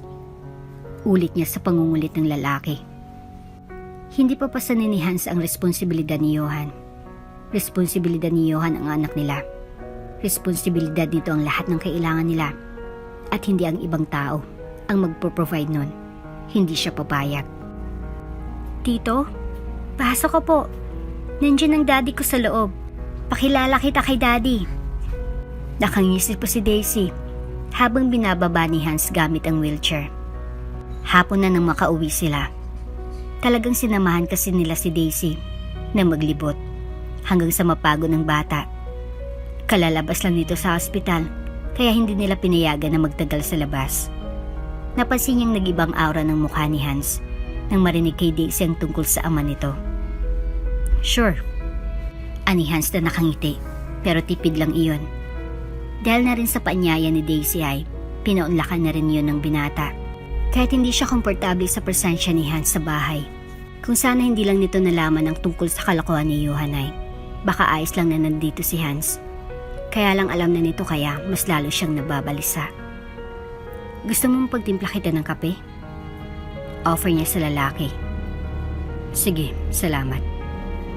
Tapos nilibot ni Hans ang tingin ng bahay nila. Sakto lang ang laki ng sala. Hindi naman ganun kalaki ang bahay nila. Tama lang para sa isang pamilya. Ito lang ang naipundar nilang mag-asawa sa loob ng ilang taong pagsasama. Kahit ganito ito kaliit, saksi ang bawat sulok ng bahay sa masaya nilang pagsasama noon. Saksi rin ang bawat sulok niyon sa bawat away nila ngayon. Dahan-dahan ang paglalakad ni Johan pababa ng hagdan. Taas dong bumaba ito habang nakatingin kay Hans. Habang tila nanunusok ang mga tingin ni Hans pabalik kay Johan. Nagtagis ang bagang ng binata habang nakatitig sa asawa ni Myla. Ikaw na naman palang kasama ng mag-ina ko. Mukhang nag-enjoy naman kayo. Sarkastiko ang ngiti ni Johan. Yes, I enjoyed your company. Nag-enjoy rin ang anak mo. She even invite me to come inside. She's nice. Pilit ang ngiti ni Hans kunyari hindi apektado. Talaga? Umismid si Johan. Sure, kasi bisita ka. An outsider na naging kaibigan niya. Tumawa si Hans. That's so mean. I guess, hindi sa'yo nakuha ni Daisy ang ugali niya. She's nice. For sure kay Myla niya nakuha ang ugali niya. Ngumisi si Johan. Yes, mabait kasi ang asawa ko. Humakbang si Hans at humalukip-kip habang nanatili ang ngiti. Oo, sa sobrang bait niya ay kahit iyong pambababae mo ay tinutolerate niya. Iyong kabaitan niya ay hindi deserve ng isang tulad mo, Mr. Asshole. Natigilan si Johan. Hindi inasahan na malalaman ni Hans ang tungkol sa cheating issue niya. Akmang magsasalita si Johan nang biglang tumunog ang phone niya, kaya agad napatalikod para sagutin iyon. Napatingin si Myla sa paakyat na si Johan. Dala niya ng kape ni Hans. Nag-aalala na binalingan niya si Hans. Nag-alala siya, baka kung ano nang pinag-usapan ng dalawa. Ayos ka lang? Aniya kay Hans na hindi man lang napansin na dumating na siya. Yes, I'm fine, Lala. May napag-usapan lang kami saglit. Ngumiti si Hans at kinuha na ang tasa ng kape sa kanya. Sa sala sila nagkausap ni Hans. Si Daisy ay nasa kusina at kumakain pa. Hinintay niyang matapos ang anak at matutulog na sila pagkatapos. Tapos magkape ni Hans ay nagpaalam na ito sa kanya at sa bata. Masayang-masayang anak niyang hinatid sa gate si Hans. Balik po kayo dito. Turuan niyo ako mag-drawing, Tito Hans. Sabay kaway-kaway si Daisy habang palayong sasakyan ni Hans. Hindi pa out sa pagkukwento si Daisy nang makaalis na si Hans. Masaya itong nagkwento tungkol sa mga napag-usapan nito at ng binata. Hanggang sa nakatulugan na iyon ni Daisy. Napangiti siya nang kumutan niya ang anak. Lumabas siya sa silid ng anak para sana ligpitin ang tasa ni Hans. Kaya lang nagulat siya nang sumalubong sa kanyang asawa. Si Hans na naman palang kasama niyo. May panunuya sa ngiti ni Johan. Napahawak siya sa dibdib dahil sa gulat. Bumuntong hininga siya bago nagsalita. Oo, maikli niyang tugon at akmang aalis na sa harap nito nang bigla itong sumabay sa kanya. Nakuha niya agad ang loob ng anak natin . Ang bilis naman yata. Nagbitiw ito ng sarkastikong tawa. Iritadong hinarap niya ang lalaki. Ano bang gusto mong palabasin, Johan? Magsisimula ka na naman ba? Did I? Nag-react lang ako ng ganito kasi parati na lang. Kahit alam mong ayaw ko sa lalaking yon, nakikipaglapit ka pa rin. Sa pagkakataong iyon ay natawa siya. Ay, mag-adjust ako? Kapag ba sinabi kong layuan mo iyang babae mo, gagawin mo? Ilang segundo pa bago nakapagsalita si Johan. Ibang usapan to. Para sa atin ang ginagawa ko. Talaga ba? Nakapamayawang na siya. Isang kuda na lang talaga nitong si Johan ay matatamaan na talaga to sa kanya. Bigla na lang nag-ring ang phone nito. Agad nitong kinuha ang phone. At akmang alis para sa malayo nito sagutin ang tawag. Dito ka lang. Sagutin mo yan dito sa harapan ko, Johan. Tinaasan niya ito ng boses. Natigilan si Johan at hindi agad nakapagsalita. Kung para sa atin iyang ginagawa mo, di ba dapat malaman ko rin ang usapan niyo? Binigyan niya ito ng naghahamong tingin. Bumuntong hininga si Johan at sinagot ang tawag sa harapan niya. Nawala na itong choice dahil iritado na siya. I-loudspeak mo. Utos niya. Kaya ginawa nito. Ang boses agad ng babaeng bumungad. Kumuyom ang kamao niya. Hello, love? Excited na ako sa wedding natin Sunday next week. Kilig na kilig din sambit ng babae sa kabilang linya. Natigilan siya. Ikakasal na ito? At ang kasal nito ay tinaon talaga sa birthday ng anak nila? Parang sinisilaban siya ng galit. Ang galit niya yun ay naging luhan na lang. Hindi na ako makatulog. Feeling ko ang ganda-ganda ko sa wedding gown ko. Tsaka sure akong pogi ka talaga sa suit mo. Dagdag ng babae. Iniyak niya ang lahat ng galit na nararamdaman. Habang katabi niyang anak niya sa gabing iyon, ay para siyang pinipiga. Nakatulugan niya na lang ang pag-iyak. Habang palapit ang kaarawan ng anak niya, palapit na rin ang kasal ng asawa niya. Hindi niya alam kung papaanong hindi nalaman ng babae na kasal siya at si Johan. Hindi niya alam kung anong kagaguhan ang ginawa ng asawa niya para palabasing single ito. Nang maglinggo na ay nag-prepare na rin siya sa kaarawan ng anak. Kaya lang medyo wala siya sa sarili, knowing iyon din ang araw na kasal ng asawa niya. Iyon na rin ang araw na tuluyan ng matutupad ng asawa niya ang pangarap nito. Ito ang gusto ni Johan. Pagkatapos ng lahat ay lalawak na ang kapangyarihan nito. Magagawa na lahat ni Johan. Ito na yung bagay na gagawin nito para sa kanila. Para raw sa kanila. Umiyak siya habang nasa banyo ng silid. Para nga ba sa kanila? Kasi pakiramdam niya hindi naman talaga. Mommy, tara na! Baka nandyan na si Daddy. Tumatawa na anyaya ng anak niya sa labas ng pinto. Agad niyang pinunasan ang luha sa pisngi. Nandyan na. Nagbibihis lang ako, baby. Masakit isipin na umasang anak niyang darating ang ama nito sa birthday nito. Nag-retouch siya at sinikap na matabunan ang mugtong mga mata. Baka magtaka ang anak niya. Birthday nito ngayon kaya dapat mukha siyang masaya kahit durog na durog ang kalooban niya. Wow! Ang ganda mo, Mami! Para kang princess! Kinikilig ng umisi ang anak niya. Ikaw rin, baby. Para ka rin princess. Bahagyayang pinisil ang pisngi ng anak. Yumuko siya at niyakap ito sa kabumulong. Happy birthday, baby. Thank you, Mami. Love ko kayo ni Daddy. Tumango siya. Pinigilan niyang mapaluha ulit. Love ka rin namin ni Daddy. Maayos ng mga decorations sa baba. Nandiyan na rin ang dating mga kaklase ni Daisy. Pati ang teacher at mga magulang ng mga batang nandun. Maraming bisita ang anak niya. At masaya siya. Kahit papaano ay matutuwa si Daisy dahil maraming nagpunta. Happy birthday, Daisy! Nagsipagkantahan at nagsigawan ng mga bata nang mahipan na ni Daisy ang kandila sa cake nito. Pumalakpak sila at nagkaroon ng parlor games. Kaya lang sa gitna ng kasayahan ay may dumating ng mga magicians. Sumunod na lumabas ay si Hans. Gwapong-gwapo sa polo nito at kumaway sa kanila ni Daisy. Si Tito Hans! Si Tito Hans! Tumalon-talon si Daisy habang tinuturo si Hans. Napanganga siya habang sinusundan ng tingin ang binata. Hindi si Johan kundi si Hans ang dumating. Napangiti siya kahit na nasasaktan siya sa mga oras na yon. Na-late na ba ako? Pasensya na, may operation pa kasi akong sinagawa. Napapakamot pa ito sa ulo. Kung makaastay para itong hindi respetadong doktor. Pagod ka pa, nagpunta ka kaagad. Ani at binigyan agad ng juice ang lalaki. Sus, ayos lang. Kayo pa ba nitong little princess dito? Hindi ko kayo matiis, no? Tapos pinisil nitong pisngi ng humahagikik na si Daisy. Nagsimula nang magpakitang gilas ang magician na dala ni Hans. Panay naman ang sulyap niya sa anak niyang kandong-kandong ni Hans. Kahit papaano ay natuwa at na-divert ang isipan ng anak niya. Kanina niya pa kinakatakot na baka magtanong biglang anak niya kung nasa ng ama nito. Ayaw niya nang magsinungaling sa anak. Ayaw niya nang malungkot ito. Natapos na lamang ang party na hindi pa nakakarating si Johan.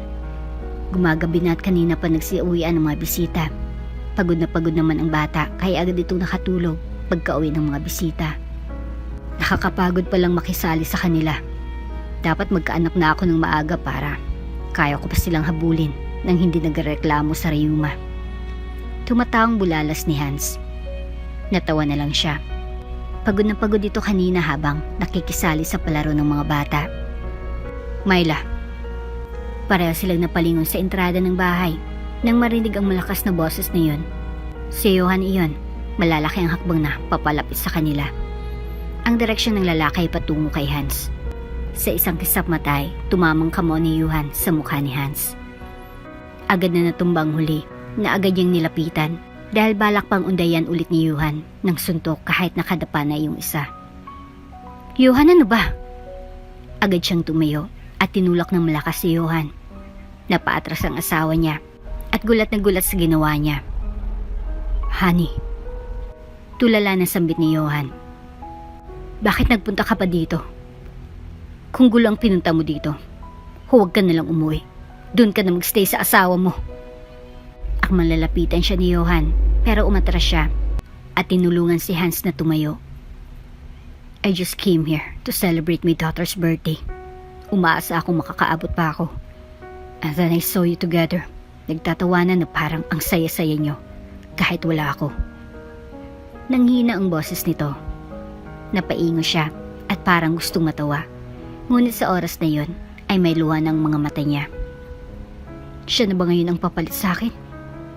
Nahuli na ba ako? Napaatras ito habang namamasa ang mga mata. Umiiyak si Johan. Hindi ka huli. Aniya't ngumiti ng may pait. Matagal nang sira ang pamilya natin. Simula nung mambabae ka. Magpasalamat ka pa nga. At hindi ko sinabi sa anak mong mga katarantaduhan mo. Magpasalamat ka. At hindi pa alam ng anak mo kung gaano ka kawalang hiyang ama. Nanginginig ang tuhod niya habang pinagmamasdan si Johan. Tumangot-tango ito at umatras. Tama. Sorry. Walang hiya ako. Tumangot-tango ito habang umaatras. Parang pinipiga ang puso niya habang pinagmamasdan si Johan. Ang asawa niya ay parang wala sa sariling umalis. Kahit papaano ay nag-aalala siya, mahal niya pa rin ito kahit napakarami na nitong kasalanan sa kanya. Mahal niya pa rin ito sa kabila ng lahat ng imperfections nito. Kahit ito ang pinili niya ay hindi siya nagsisi. Dahil kahit papaano ay naging masaya siya kasama ito. Pinasay nito ang buhay niya noong mga panahon silang dalawa pa lang ang magkasama sa isang larawan. Noong wala pang iba at hindi ito nagkaroon ng mataas na pangarap. Sinira ng pangarap nito ang pamilya nila. Goodbye, Johan. Mahal kita pero pagod na ako. Huling nasambit niya habang pinagmamasdan ng papalayong asawa. I love you. Ikaw na yatang pinaka-sweet na lalaking nakilala ko. Know what? Crush na talaga kita nung high school pa tayo. I'm glad that you're still single till now. Katabi ni Johan sa upuan si Ruby. Si Ruby ang anak ng boss niya na hindi niya inasahang naging ka-schoolmate niya noon sa high school. Ilang taon na siyang alipin ng kumpanya ng pamilya ni Ruby. Pero hanggang ngayon, nasa baba pa rin siya. At hindi man lang siya nabigyan ng promotion Kahit siya lang talagang usually na nag-overtime. Noong dumating ang panahong kailangan na talaga ng anak niya ng pera para sa kemo nito, saka siya naglakas loob na kumapit sa patalim para ma-promote at makakuha ng malaking pwesto sa kumpanya. That way, masusuportahan niya ng mabuti ang anak niya. Wala na siyang ibang trabahong alam na mas malaking magpasahod, yung kasya para sa pagpapagamot sa anak niya at pambayad sa utang. Kapag lumipat siya sa ibang kumpanya, baka sa mas mababang posisyon siya ilagay. Mas lalong walang pag-asang magkaroon siya ng malaking sahod para sa pamilya niya. Mary here. Kapag naging kayo, baka mapasayo pa ang kumpanya. Walang alam ang lalaking anak ni boss sa negosyo. Siguradong ikaw ang maswerteng mapapasahan nito kapag asawa mo na si Madam Ruby. Sulsul ng kasama niya sa trabaho. Napalunok siya. May asawa na ako, Jones. Mahal ko ang asawa ko. Hindi ko naman sinabing mahalin mo si Ruby. Ang sabi ko lang, gamitin mo si Ruby para umangat ang posisyon mo. Tapos kapag okay na, i-promote mo kaagad ako ha. Kumindat pa si Jones. Napalunok ulit siya at napaisip. Pag-isipan mo yan. Malala ang sakit ng anak mo. Mahabang-habang gamutan pa yan. Malay mo, makasurvive siya. Makakasurvive ang anak ko. Malakas na batang anak ko. Hindi siya padadaig sa cancer na yan. Galit na putol niya sa sasabihin pa sana ni Jones. Tinapik-tapik nito ang balikat niya. Oo naman, pero syempre, posible yun kapag may malaking pera. Kailangan mo ng pera, di ba? Crush ka pa rin ni Madam Ruby hanggang ngayon, kaya i-grab mo ng opportunity na yan. Ilang araw niyang pinag-isipan iyon, hanggang sa nakapag-desisyon siyang patusin ang sinabi ni Jones na patulan si Ruby. Itinago niyang katotohanan may asawa siya. Si Jones ang nag-asikaso ng lahat ng papel para palabasing single siya, na hindi siya nagpakasal kailanman. Labag sa loob niyang pinagamit niya kay Ruby ang wedding ring nila ni Myla. Kaya talagang ginawa niya ang lahat para lang mapalitan ng singsing na yon at maibalik sa kanyang wedding ring nila ng pinakamamahal na asawa. Naibili na niya ng singsing ang pera nang malaman niyang may nangyari sa anak niya. Galit na galit siya sa sarili dahil sa katangahan niya. Pwede pa ba itong ibalik, miss? Aniya sa sales lady ng jewelry shop. Ibabalik niyang singsing para makuha niyang pera at may ibayad niya sa hospital bill ng anak niya. Sorry sir, pero hindi na pwede. Ani ng sales lady. Kaya wala siyang choice, kundi ibigay na lang iyon kay Ruby. Nakuha niyang wedding ring nila ni Myla, pero nawalan siya ng malaking halaga ng pera na dapat ay para sa anak niya. Ginawa niya naman ang lahat para mabawi ang pera, pero hindi na talaga pwede. Makakautang pa ba ako sa'yo? Isang araw ay nilapitan niya si Jones para mangutang. Ibabayad niya iyon sa bill nila sa ospital.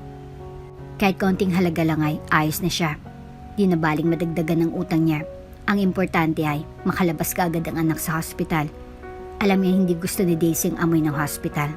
Kaya sisikapin niyang makalabas kaagad ang mahal na anak. Nako, walang-wala ako ngayon eh. Alam mo naman ako, may mga utang din ako. Nagbayad na din ako sa ngayon. Baka matagana ako eh. Tapos ay ngumisi ang kaibigan niya. Napatango-tango siya. Laylay ang balikat niya nang balingan ng gabundok na papel sa desk. Dahil sa pag-aalala sa anak niya ay hindi niya na nagawa ang mga nakatokang gawain. Bababaliw siya kakaisip saan kukuha ng pera. Matagal-tagal pang kasal nila ni Ruby.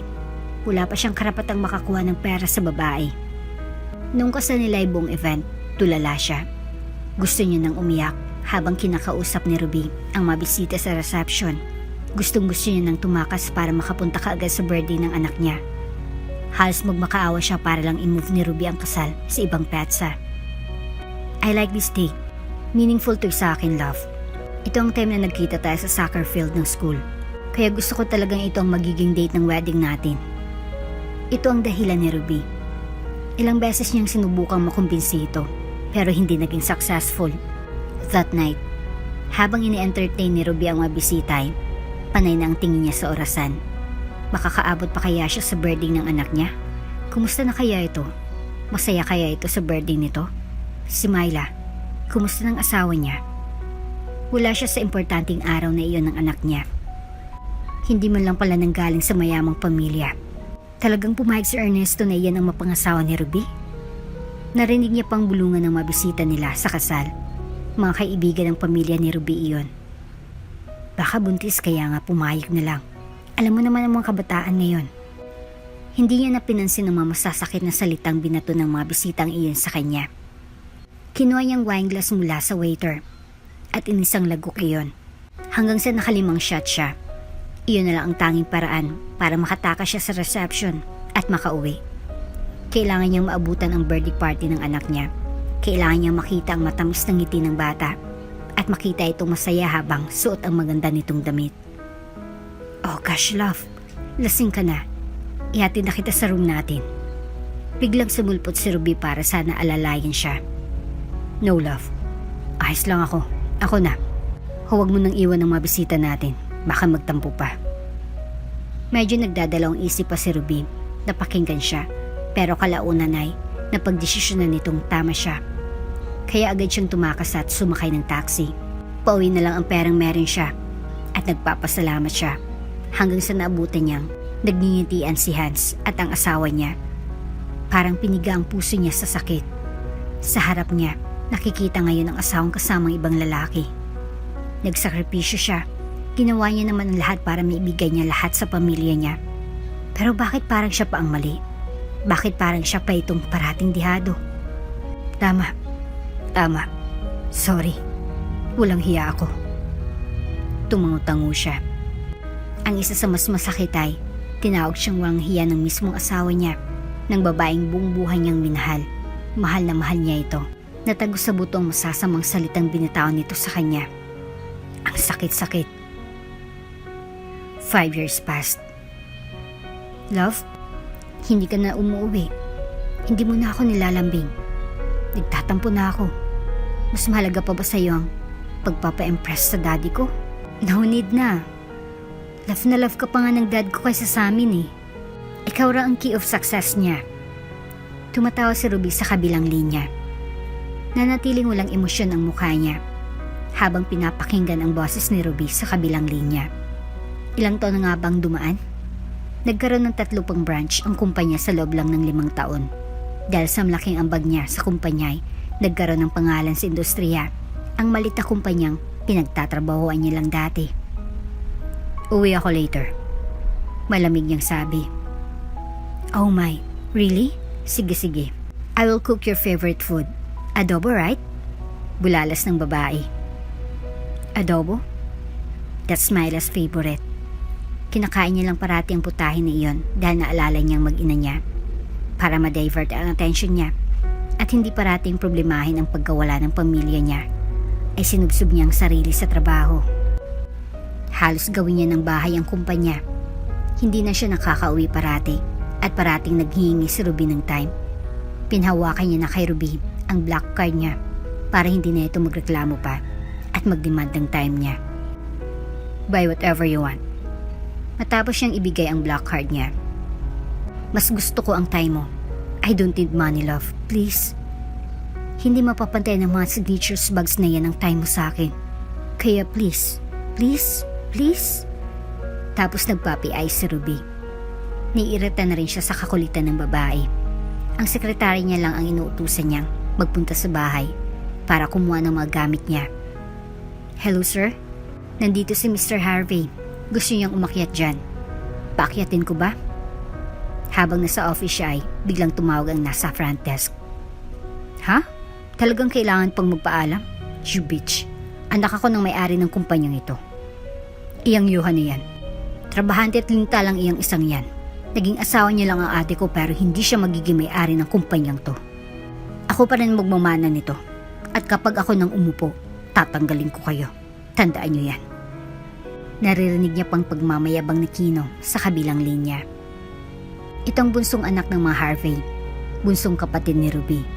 Nararamdaman niya ang inggit mula kay Kino. Black sheep ito ng pamilya at parating napapagalitan ng ama, samantalang siya parating napupuri. Papatayin kita kapag nagpasikat ka pa ulit. Iyon ang sasabi ni taong salita ni Kino na agad niyang nirecord. may balak siyang paggagamitan niyon. Hoy gago, nakat ang cards ko. Ano naman bang sinabi mo kay daddy? Agad ng bulyaw na Kino pagkapasok sa opisina niya. Nanatiling malamig ang mga mata niya habang nakatingin kay Kino. Ako agad? Di ba pwedeng desisyon lang ng dad mo yun? Dahil gago ka? Agad na dumapo sa mukha niyang suntok nito. Hindi siya natinag sa suntok na iyon, pero dumugo ang gilid ng labi niya. Sampid ka lang, kaya wala kang karapatan. Kapag nangyari po ulit ito, may kakalagyan ka talaga. Anito bago umalis. Napangisi siya at pinahid ng kamay ang dugo sa gilid ng labi. Talaga ba? Siya ba talagang may kalalagyan? Nanunuyang tingin ang binigay niya sa paalis na si Kino. Pinuntahan lang siya doon para lang sapakin. Napapailing siya, talagang napaka-immature. Di bali, ngayon na rin naman ang huling araw niya sa buhay ng mga Harvey. Mamaya ay matatapos ng lahat. Malaki-laki ang negosyong napatayo niya sa ibang bansa. Siniguro niyang may naitabi siyang pera para hindi na ulit sila maghirap. Pinaghandaan niyang araw na may ibabalik niya sa tabi niya ang mga mahal niya sa buhay. Ang mag-ina niya, sa pagkakataong ito ay hindi na sila maghirap at mabubuhay na silang marangya kahit saan man sila magpunta. Magbabagong buhay sila kasama ni Myla. Love, malapit ka na ba? Tumawag ulit si Ruby. Yes, love. Nasa loob na siya ng sasakyan, pauwi na siya at nakahanda na rin ang plano niya sa gabing yon. Ingat ka. Love you. Nagkiss pang babae sa phone. Ilang saglit ay, biglang may humarang sa van sa sasakyan nila. Bumaba ang mga armadong lalaki. Kinaba ng driver niya. Sir! Bulalas ang driver niya na agad na pahinto. Tinutukan ng baril ng lalaking bumaba ang driver niya. Buksan mong pinto! Nilingon siya ng driver para siguro hingin ang desisyon niya. Buksan mo. Direktang sagot niya, kaya agad sumugod ang driver at binuksan ang pinto. Siya na mismong bumaba habang tinutukan siya ng baril ng armadong mga lalaki. Sinakay siya sa van ng mga ito. Successful, boss. Ani ng lalaking nagdadrive sa unahan, nakatingin ito sa kanya. Very good. Aniya sa mga lalaki. Ang totoo niya ay, mismong tauhan niya ang mga taong ito. Binayarin niya ang mga ito para kunyari, dukutin siya. Si Mr. Harvey kaagad ang kumilos para mabawi siya sa mga kunyaring kidnappers niya. Nagpapasalamat siya at nasuntok siya ni Kino, kaya parang realistic ang kidnapping sa kanya. Isang tao lang ang pinagdududahan ko, Dad, dahil minsan niya na rin akong pinagbantaan noon. Kung gusto niyo pa ng preba, heto. Aniya sabay lapag ng USB niya. Nakuha siya at ngayon inimbestigahan ng pangyayari sa kidnapping na nangyari sa kanya. Plinay iyon ng mga pulis nang ibigay niya ang USB niya. Papatayin kita kapag nagpasikat ka pa ulit.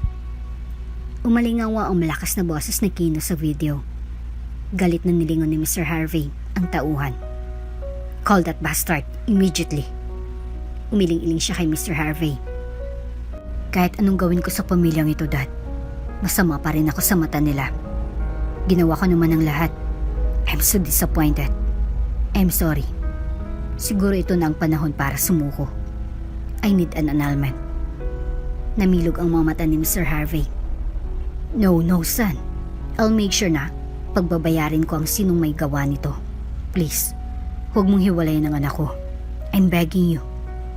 Hinawakan pa ng matanda ang kamay niya at bakas ng pagsusumamo ang mga mata. Nagawa niya rin naman ang lahat ng kailangan niyang gawin bilang asawa ni Ruby. Hindi sila nagkaanak ni Ruby. Nagkaroon ito ng 7 malalaking branch ng company at nagbumang negosyo ng mga Harvey sa loob lang ng 5 taon. Sapat na iyon para sa kabayaran niya sa lahat ng naibigay ng pamilya sa kanya. Natulungan niya na ang pamilya at oras naman para bumalik siya sa totoo niyang pamilya. Kina Myla at sa anak nila. Love, please. She love me, right? Bakit naman ganun? Malalagot sa akin si Kino. Pagbabayarin ko siya.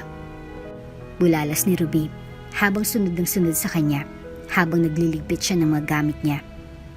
Tapos siyang maligpit at lumabas siya at nasalubong niya si Mr. Harvey. Lungkot ang nakabalatay sa mukha ng matanda. Aalis na ho ako. Aniya sa matanda. Akmang lalampasan niya na ito nang bigla itong magsalita. Kaya't hindi na dahil sa anak ko. Kaya't dahil na lang sa mga pinagsamahan natin, iho. Bumalik-balik ka pa rin dito kapag may pagkakataon ka. Bukas ang tahanan ko para sa'yo. Nilingon niya si Mr. Harvey. Tumango siya sa matanda. Biglang sumulpot sa pinto si Ruby at handa na namang sundan siya. Ruby Rose, stop it. Pinaraman mo ng annulment kaya hayaan mo na siya. Kapag nagpakahibang ka pa rin at ginulo mo siya, aalisan kita ng mana. Umalingawa ang boses na yun ni Mr. Harvey. Natigilan si Ruby at hindi na nagawang ihakbang pa ang mga paa palapit sa kanya. Hanggang sa mga oras na yun ay narespeto pa rin ni Mr. Harvey ang desisyon niya. Naging mabuting ama ito sa kanya, naging mabuting kaibigan at presidente ng kumpanyang pinapalaki niya. Nagpapasalamat siya at nakilala niyang matanda noong mga panahong lubog na lubog siya. Ngayon ay harap siya sa panibagong kabanata ng buhay niya. I'm very sorry, Hans.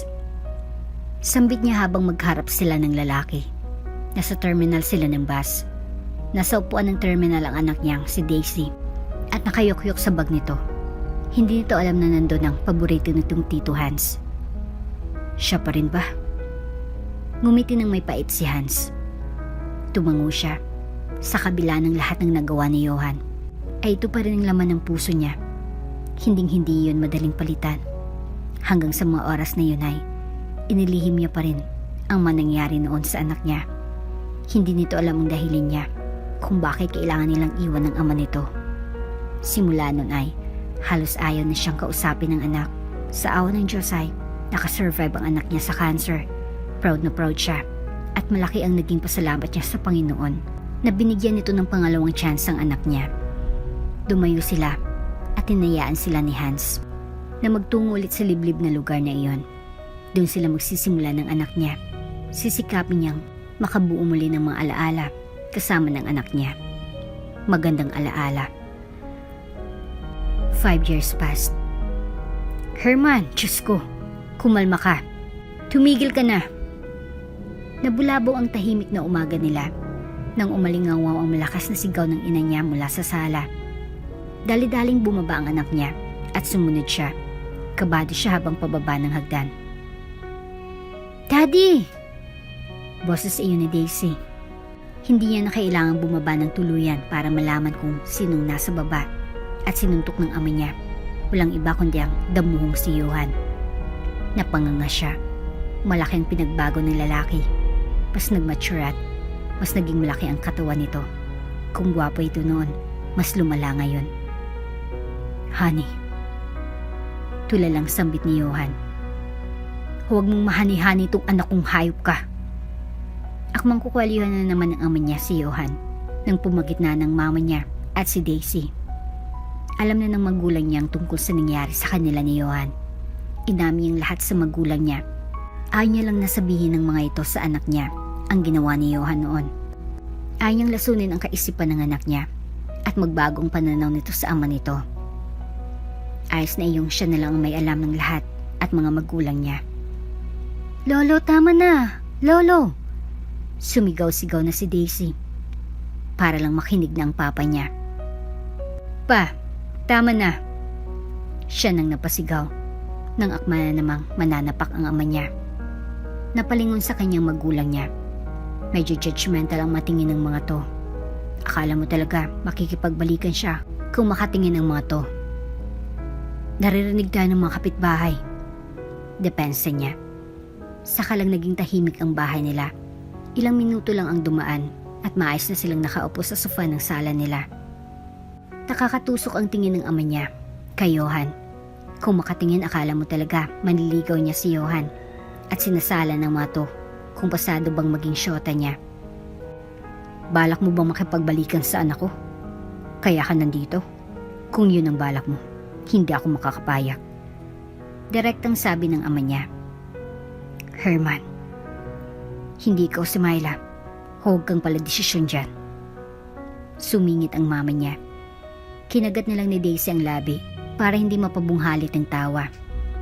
Sasamain talaga ito sa lolo nito. Oo, kung papayagan ako ng anak niyo, Formal na wika ni Johan at nakatingin sa kanya. Abot ang kapal. Akmang aalban na naman ng papa niya nang hampasin nito ng sandok ng mama niya. Sabing huwag pala desisyon eh. Hayaan mong anak mong magdesisyon. Matatanda ng mga yan. Isasahog talaga kita sa sopas ngayon. Sige, magsalita ka pa. Piningot ng mama niyang tenga ng ama niya. Napangiwi na lang ang papa niya. Kalaunan ay hinila na ito ng mama niya para umalis doon. Para naman makapag-usap sila ng mansinsinan. Exit muna ako mga daddy at mami ha. Ngumisi si Daisy at pili na kumindat kay Johan. Sabay taas ng kamao na para bang chinichir pa si Johan. Daisy, alis. Sinanyas na niyang lumarga na itong pakialamere niyang anak. Di, laro tayong baraha mamaya ha. Singit pa ni Daisy kay Johan bago tumakbo bago pa tumama ang tsinelas niya sa mukha nito.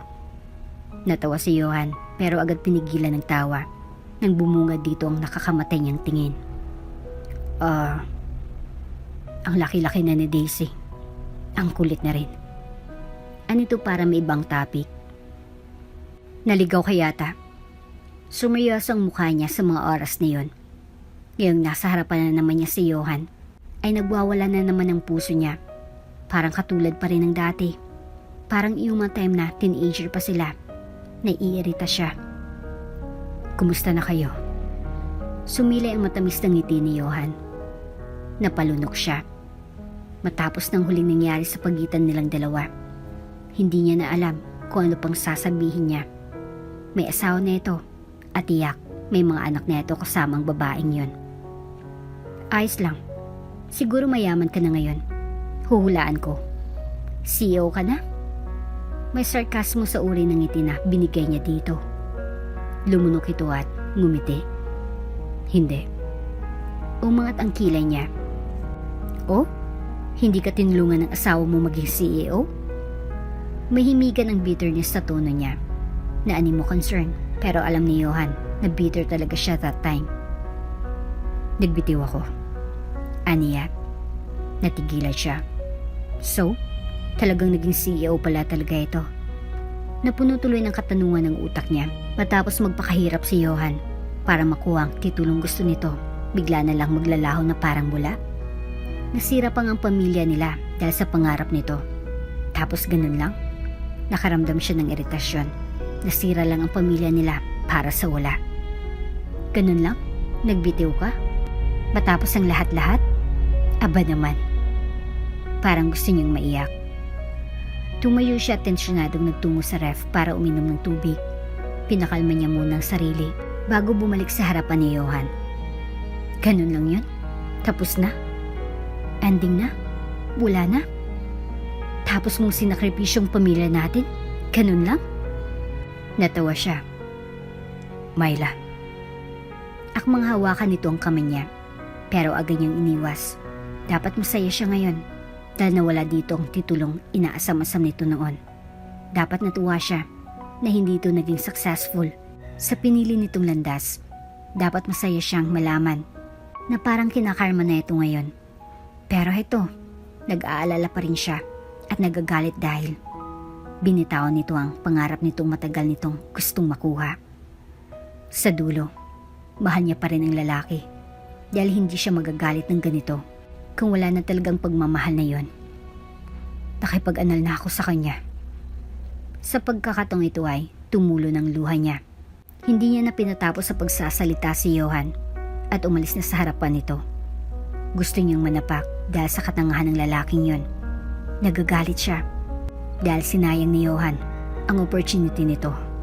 Dahil nung huli ay hindi nakasama si Johan sa birthday ng anak niya. Ngayon ay nagkaroon na ito ng pagkakataong makasamang anak ng walang pinagtataguan, hindi tulad noon. Ayoko nang maghanda, Daddy. Mula pa nung bata ako, naghanda na si Mami. Parang gusto ko nalang kumain ng isaw sa bayan ngayon. Tapos yung takoyaki sabay inom ng soft drinks.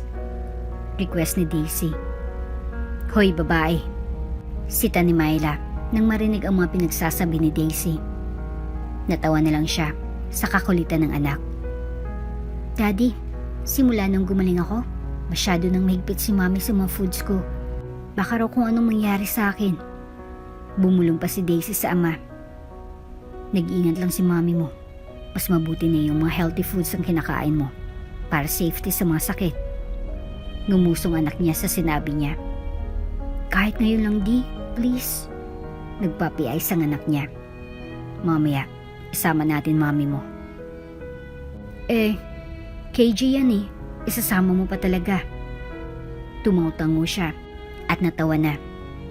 Siyempre, kailangan magkasama tayo sa birthday mo. Sus, sip-sip ka kay mami di ha? Sinundot-sundot siya ng anak. Namilog ang mga mata niya. Talagang natawag pa siyang sip-sip ng anak niyang to. Ang ending ay silang tatlo nga talagang nagpunta sa bayan. Walang magawa si Myla nang bilhan niya ng takoyaki ang anak nila. Tutusukin na talaga kita ng steak. Pinanlisikin niya si Myla ng mga mata. Ngayon lang. Aniya. Kaya nga Mi, ngayon lang. Sumingit pang anak niyang ngumunguya ng takoyaki. Nakutusan tuloy ito. May nadaanan si Johan na balon na may umiilaw na hawakan. Bata pa rin si Daisy sa paningin niya, kaya binilan niya ito. Paniguradong matutuwa pa rin si Daisy roon. Sa anak niyo, sir? Nakangiting usisa ng tindero. Malapit sa simbahan ng pwesto ng balon. Papasok kasi sila ng simbahan. Opo, ngumiti rin siya dito. Tinitigan niyang balon na may nakalagay na happy birthday at napangiti. Naunang tumawid ang mag-ina niya. Kaya lang namilog ang mga mata niya nang makita ang humarurot na van. Ang problema ay papunta sa mag-ina niya. Agad niyang tinakbong pagitan nila at tinulak ang dalawa. Namalay niya na lang na nakahiga na siya sa semento. Hindi niya na magalaw ang katawan niya. Nakita niyang pag-iyak ng mag-ina niya bago nagdilim ang paningin niya. Ang daya. Hindi man lang siya hinayaang ibigay munang balon na binili niya bago siya maaksidente. Kahit hinayaan mo lang siyang makapagsabi sa anak niyang happy birthday at mahal na mahal niya ito. Hindi man lang ito nalaman kung gaano niya ito kamahal. Hindi niya man lang nasabi kay Myla kung gaano niya ito kamahal at araw-araw itong pinapangarap niyang makasama at makita. Kaya lang ngayon, parang tapos na yata. Marami pa siyang gustong gawin pero naunahan na siya ng karma. Karma na nga yata to. Habang pinapanood ni Myla na nire-revive ng mga doktor si Johan, ay hindi maampat ang luha sa mga mata niya. Hindi siya umalis sa glass window ng pinto ng emergency room. Bawat pump at tuwing umaangat ang katawan ni Johan, sa higaan ay nagdarasal siya. Na sana makayanan ito. Na sana maging okay na ito. Namilog ang mga mata niya nang makita ang pag-straight line ng monitor. Napanganga siya. Nakita niya kung papaano nagmamadaling kumilos kaagad ang mga nurse. Johan, lumaban ka. Please. Lumakas ng boses niya sa labas ng ER. Ilang saglit at niyakap niya siya ng ina niya. Umiiyak na siya habang yakap ng ina. Ma, hindi pa siya pwedeng mawala. Hindi pa pwede. Marami pa siyang panahong igugugol sa amin ng anak niya. Magkakasama pa kami sa susunod na birthday ng anak namin. Para siyang baliw na napasalampak na lang sa sahig. Nang lumabas ang doktor mula sa ERI, agad siyang tumayo para malaman ang resulta. Stable na siya. Nagawa niya pang makasurvive, Mrs. Siya ang kinausap ng doktor. Napahawak siya sa dibdib. Tila binunutan siya ng patalim doon matapos siyang marinig ang magandang balitang iyon ng doktor. Ma, ayos na siya. Ayos na siya. Napangiti siya habang basa na naman ng luha ang mga mata. Tears of joy na iyon sa pagkakataong ito. Hindi siya umalis sa tabi ni Johan. Habang nakakoma ito, binantayan niya ang lalaki. Ito ang pambawi niya sa mga panahong wala siya sa tabi nito noon na hindi sila magkasama. Nag-aaral na ulit ang anak mo. Masaya siyang nakabalik sa school na wala ng sakit na pinoproblema. Kapag nagising ka, ikaw nang maghahatid sa kanya. Ayos lang ba sa'yo na sabay mo na manatili kapag nagising ka na? Alam mo, inayos ni Papa yung silid sa taas. Iyon daw ang gagamitin natin kapag nagising ka na. Tsaka, mabait na si Papa sa'yo. Huwag kang mag-alala.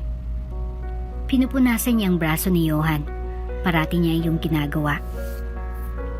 Magpahinga ka naman anak. Kami na muna ni Papa mong papalit sa pagbabantay sa asawa mo.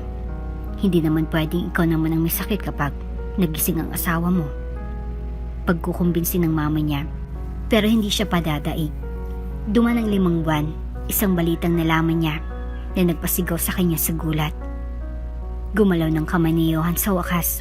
Gising na ito. Honey? Honey? Kung hindi lang bawal na yakapin ito ng mahigpit ay ginawa niya na kanina pa. Sa wakas gising na talaga ito. Talagang nakasurvive si Johan. Gising ng daddy mo. Masayang balita niya sa anak isang umaga. Sobrang tuwa ng anak niya na nagawa pang magkating para lang makita ang ama na gising na. 2 araw nang nakahiga pa si Johan pero gising na. 3 araw ay talagang nakakapagsalita at maayos na itong nakakabangon. Ayoko na munang pumasok, Mami. Hindi naman talaga seryosong klase namin ngayon. Ungot ito at halatang gusto naman itong tumambay pa sa hospital kasamang ama.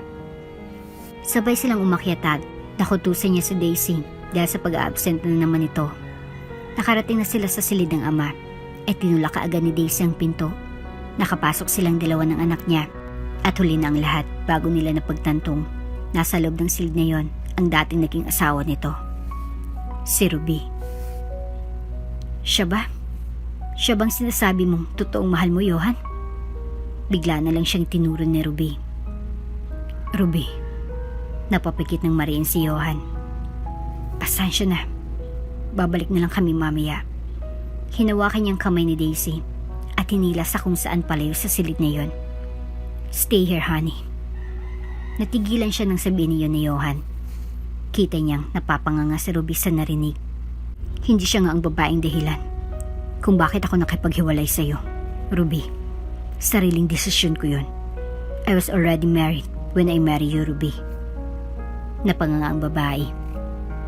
Mula noon hanggang ngayon, mahal na mahal ko pa rin ang babaeng yan. I'm sorry, the truth is, I use you to get what I want. Umiling-iling si Ruby, tila hindi matanggap ang mga sinabi ni Johan. Napayuko siya at hawak pa rin ang kamay ng anak habang pinapakinggan ang mga masasakit na katotohanan. She loved me. She said she loved me. Giit ni Ruby. Tumango siya. Dahil sinabi mo, Ruby, hindi galing sa puso iyon. Ilang saglit ay, bigla na lang tumakbo si Ruby palabas ng silid ni Johan. At nagatinginan sila ni Johan nang mawala ng babae. Ngumiti ang lalaki at tinapik ang kama malapit dito.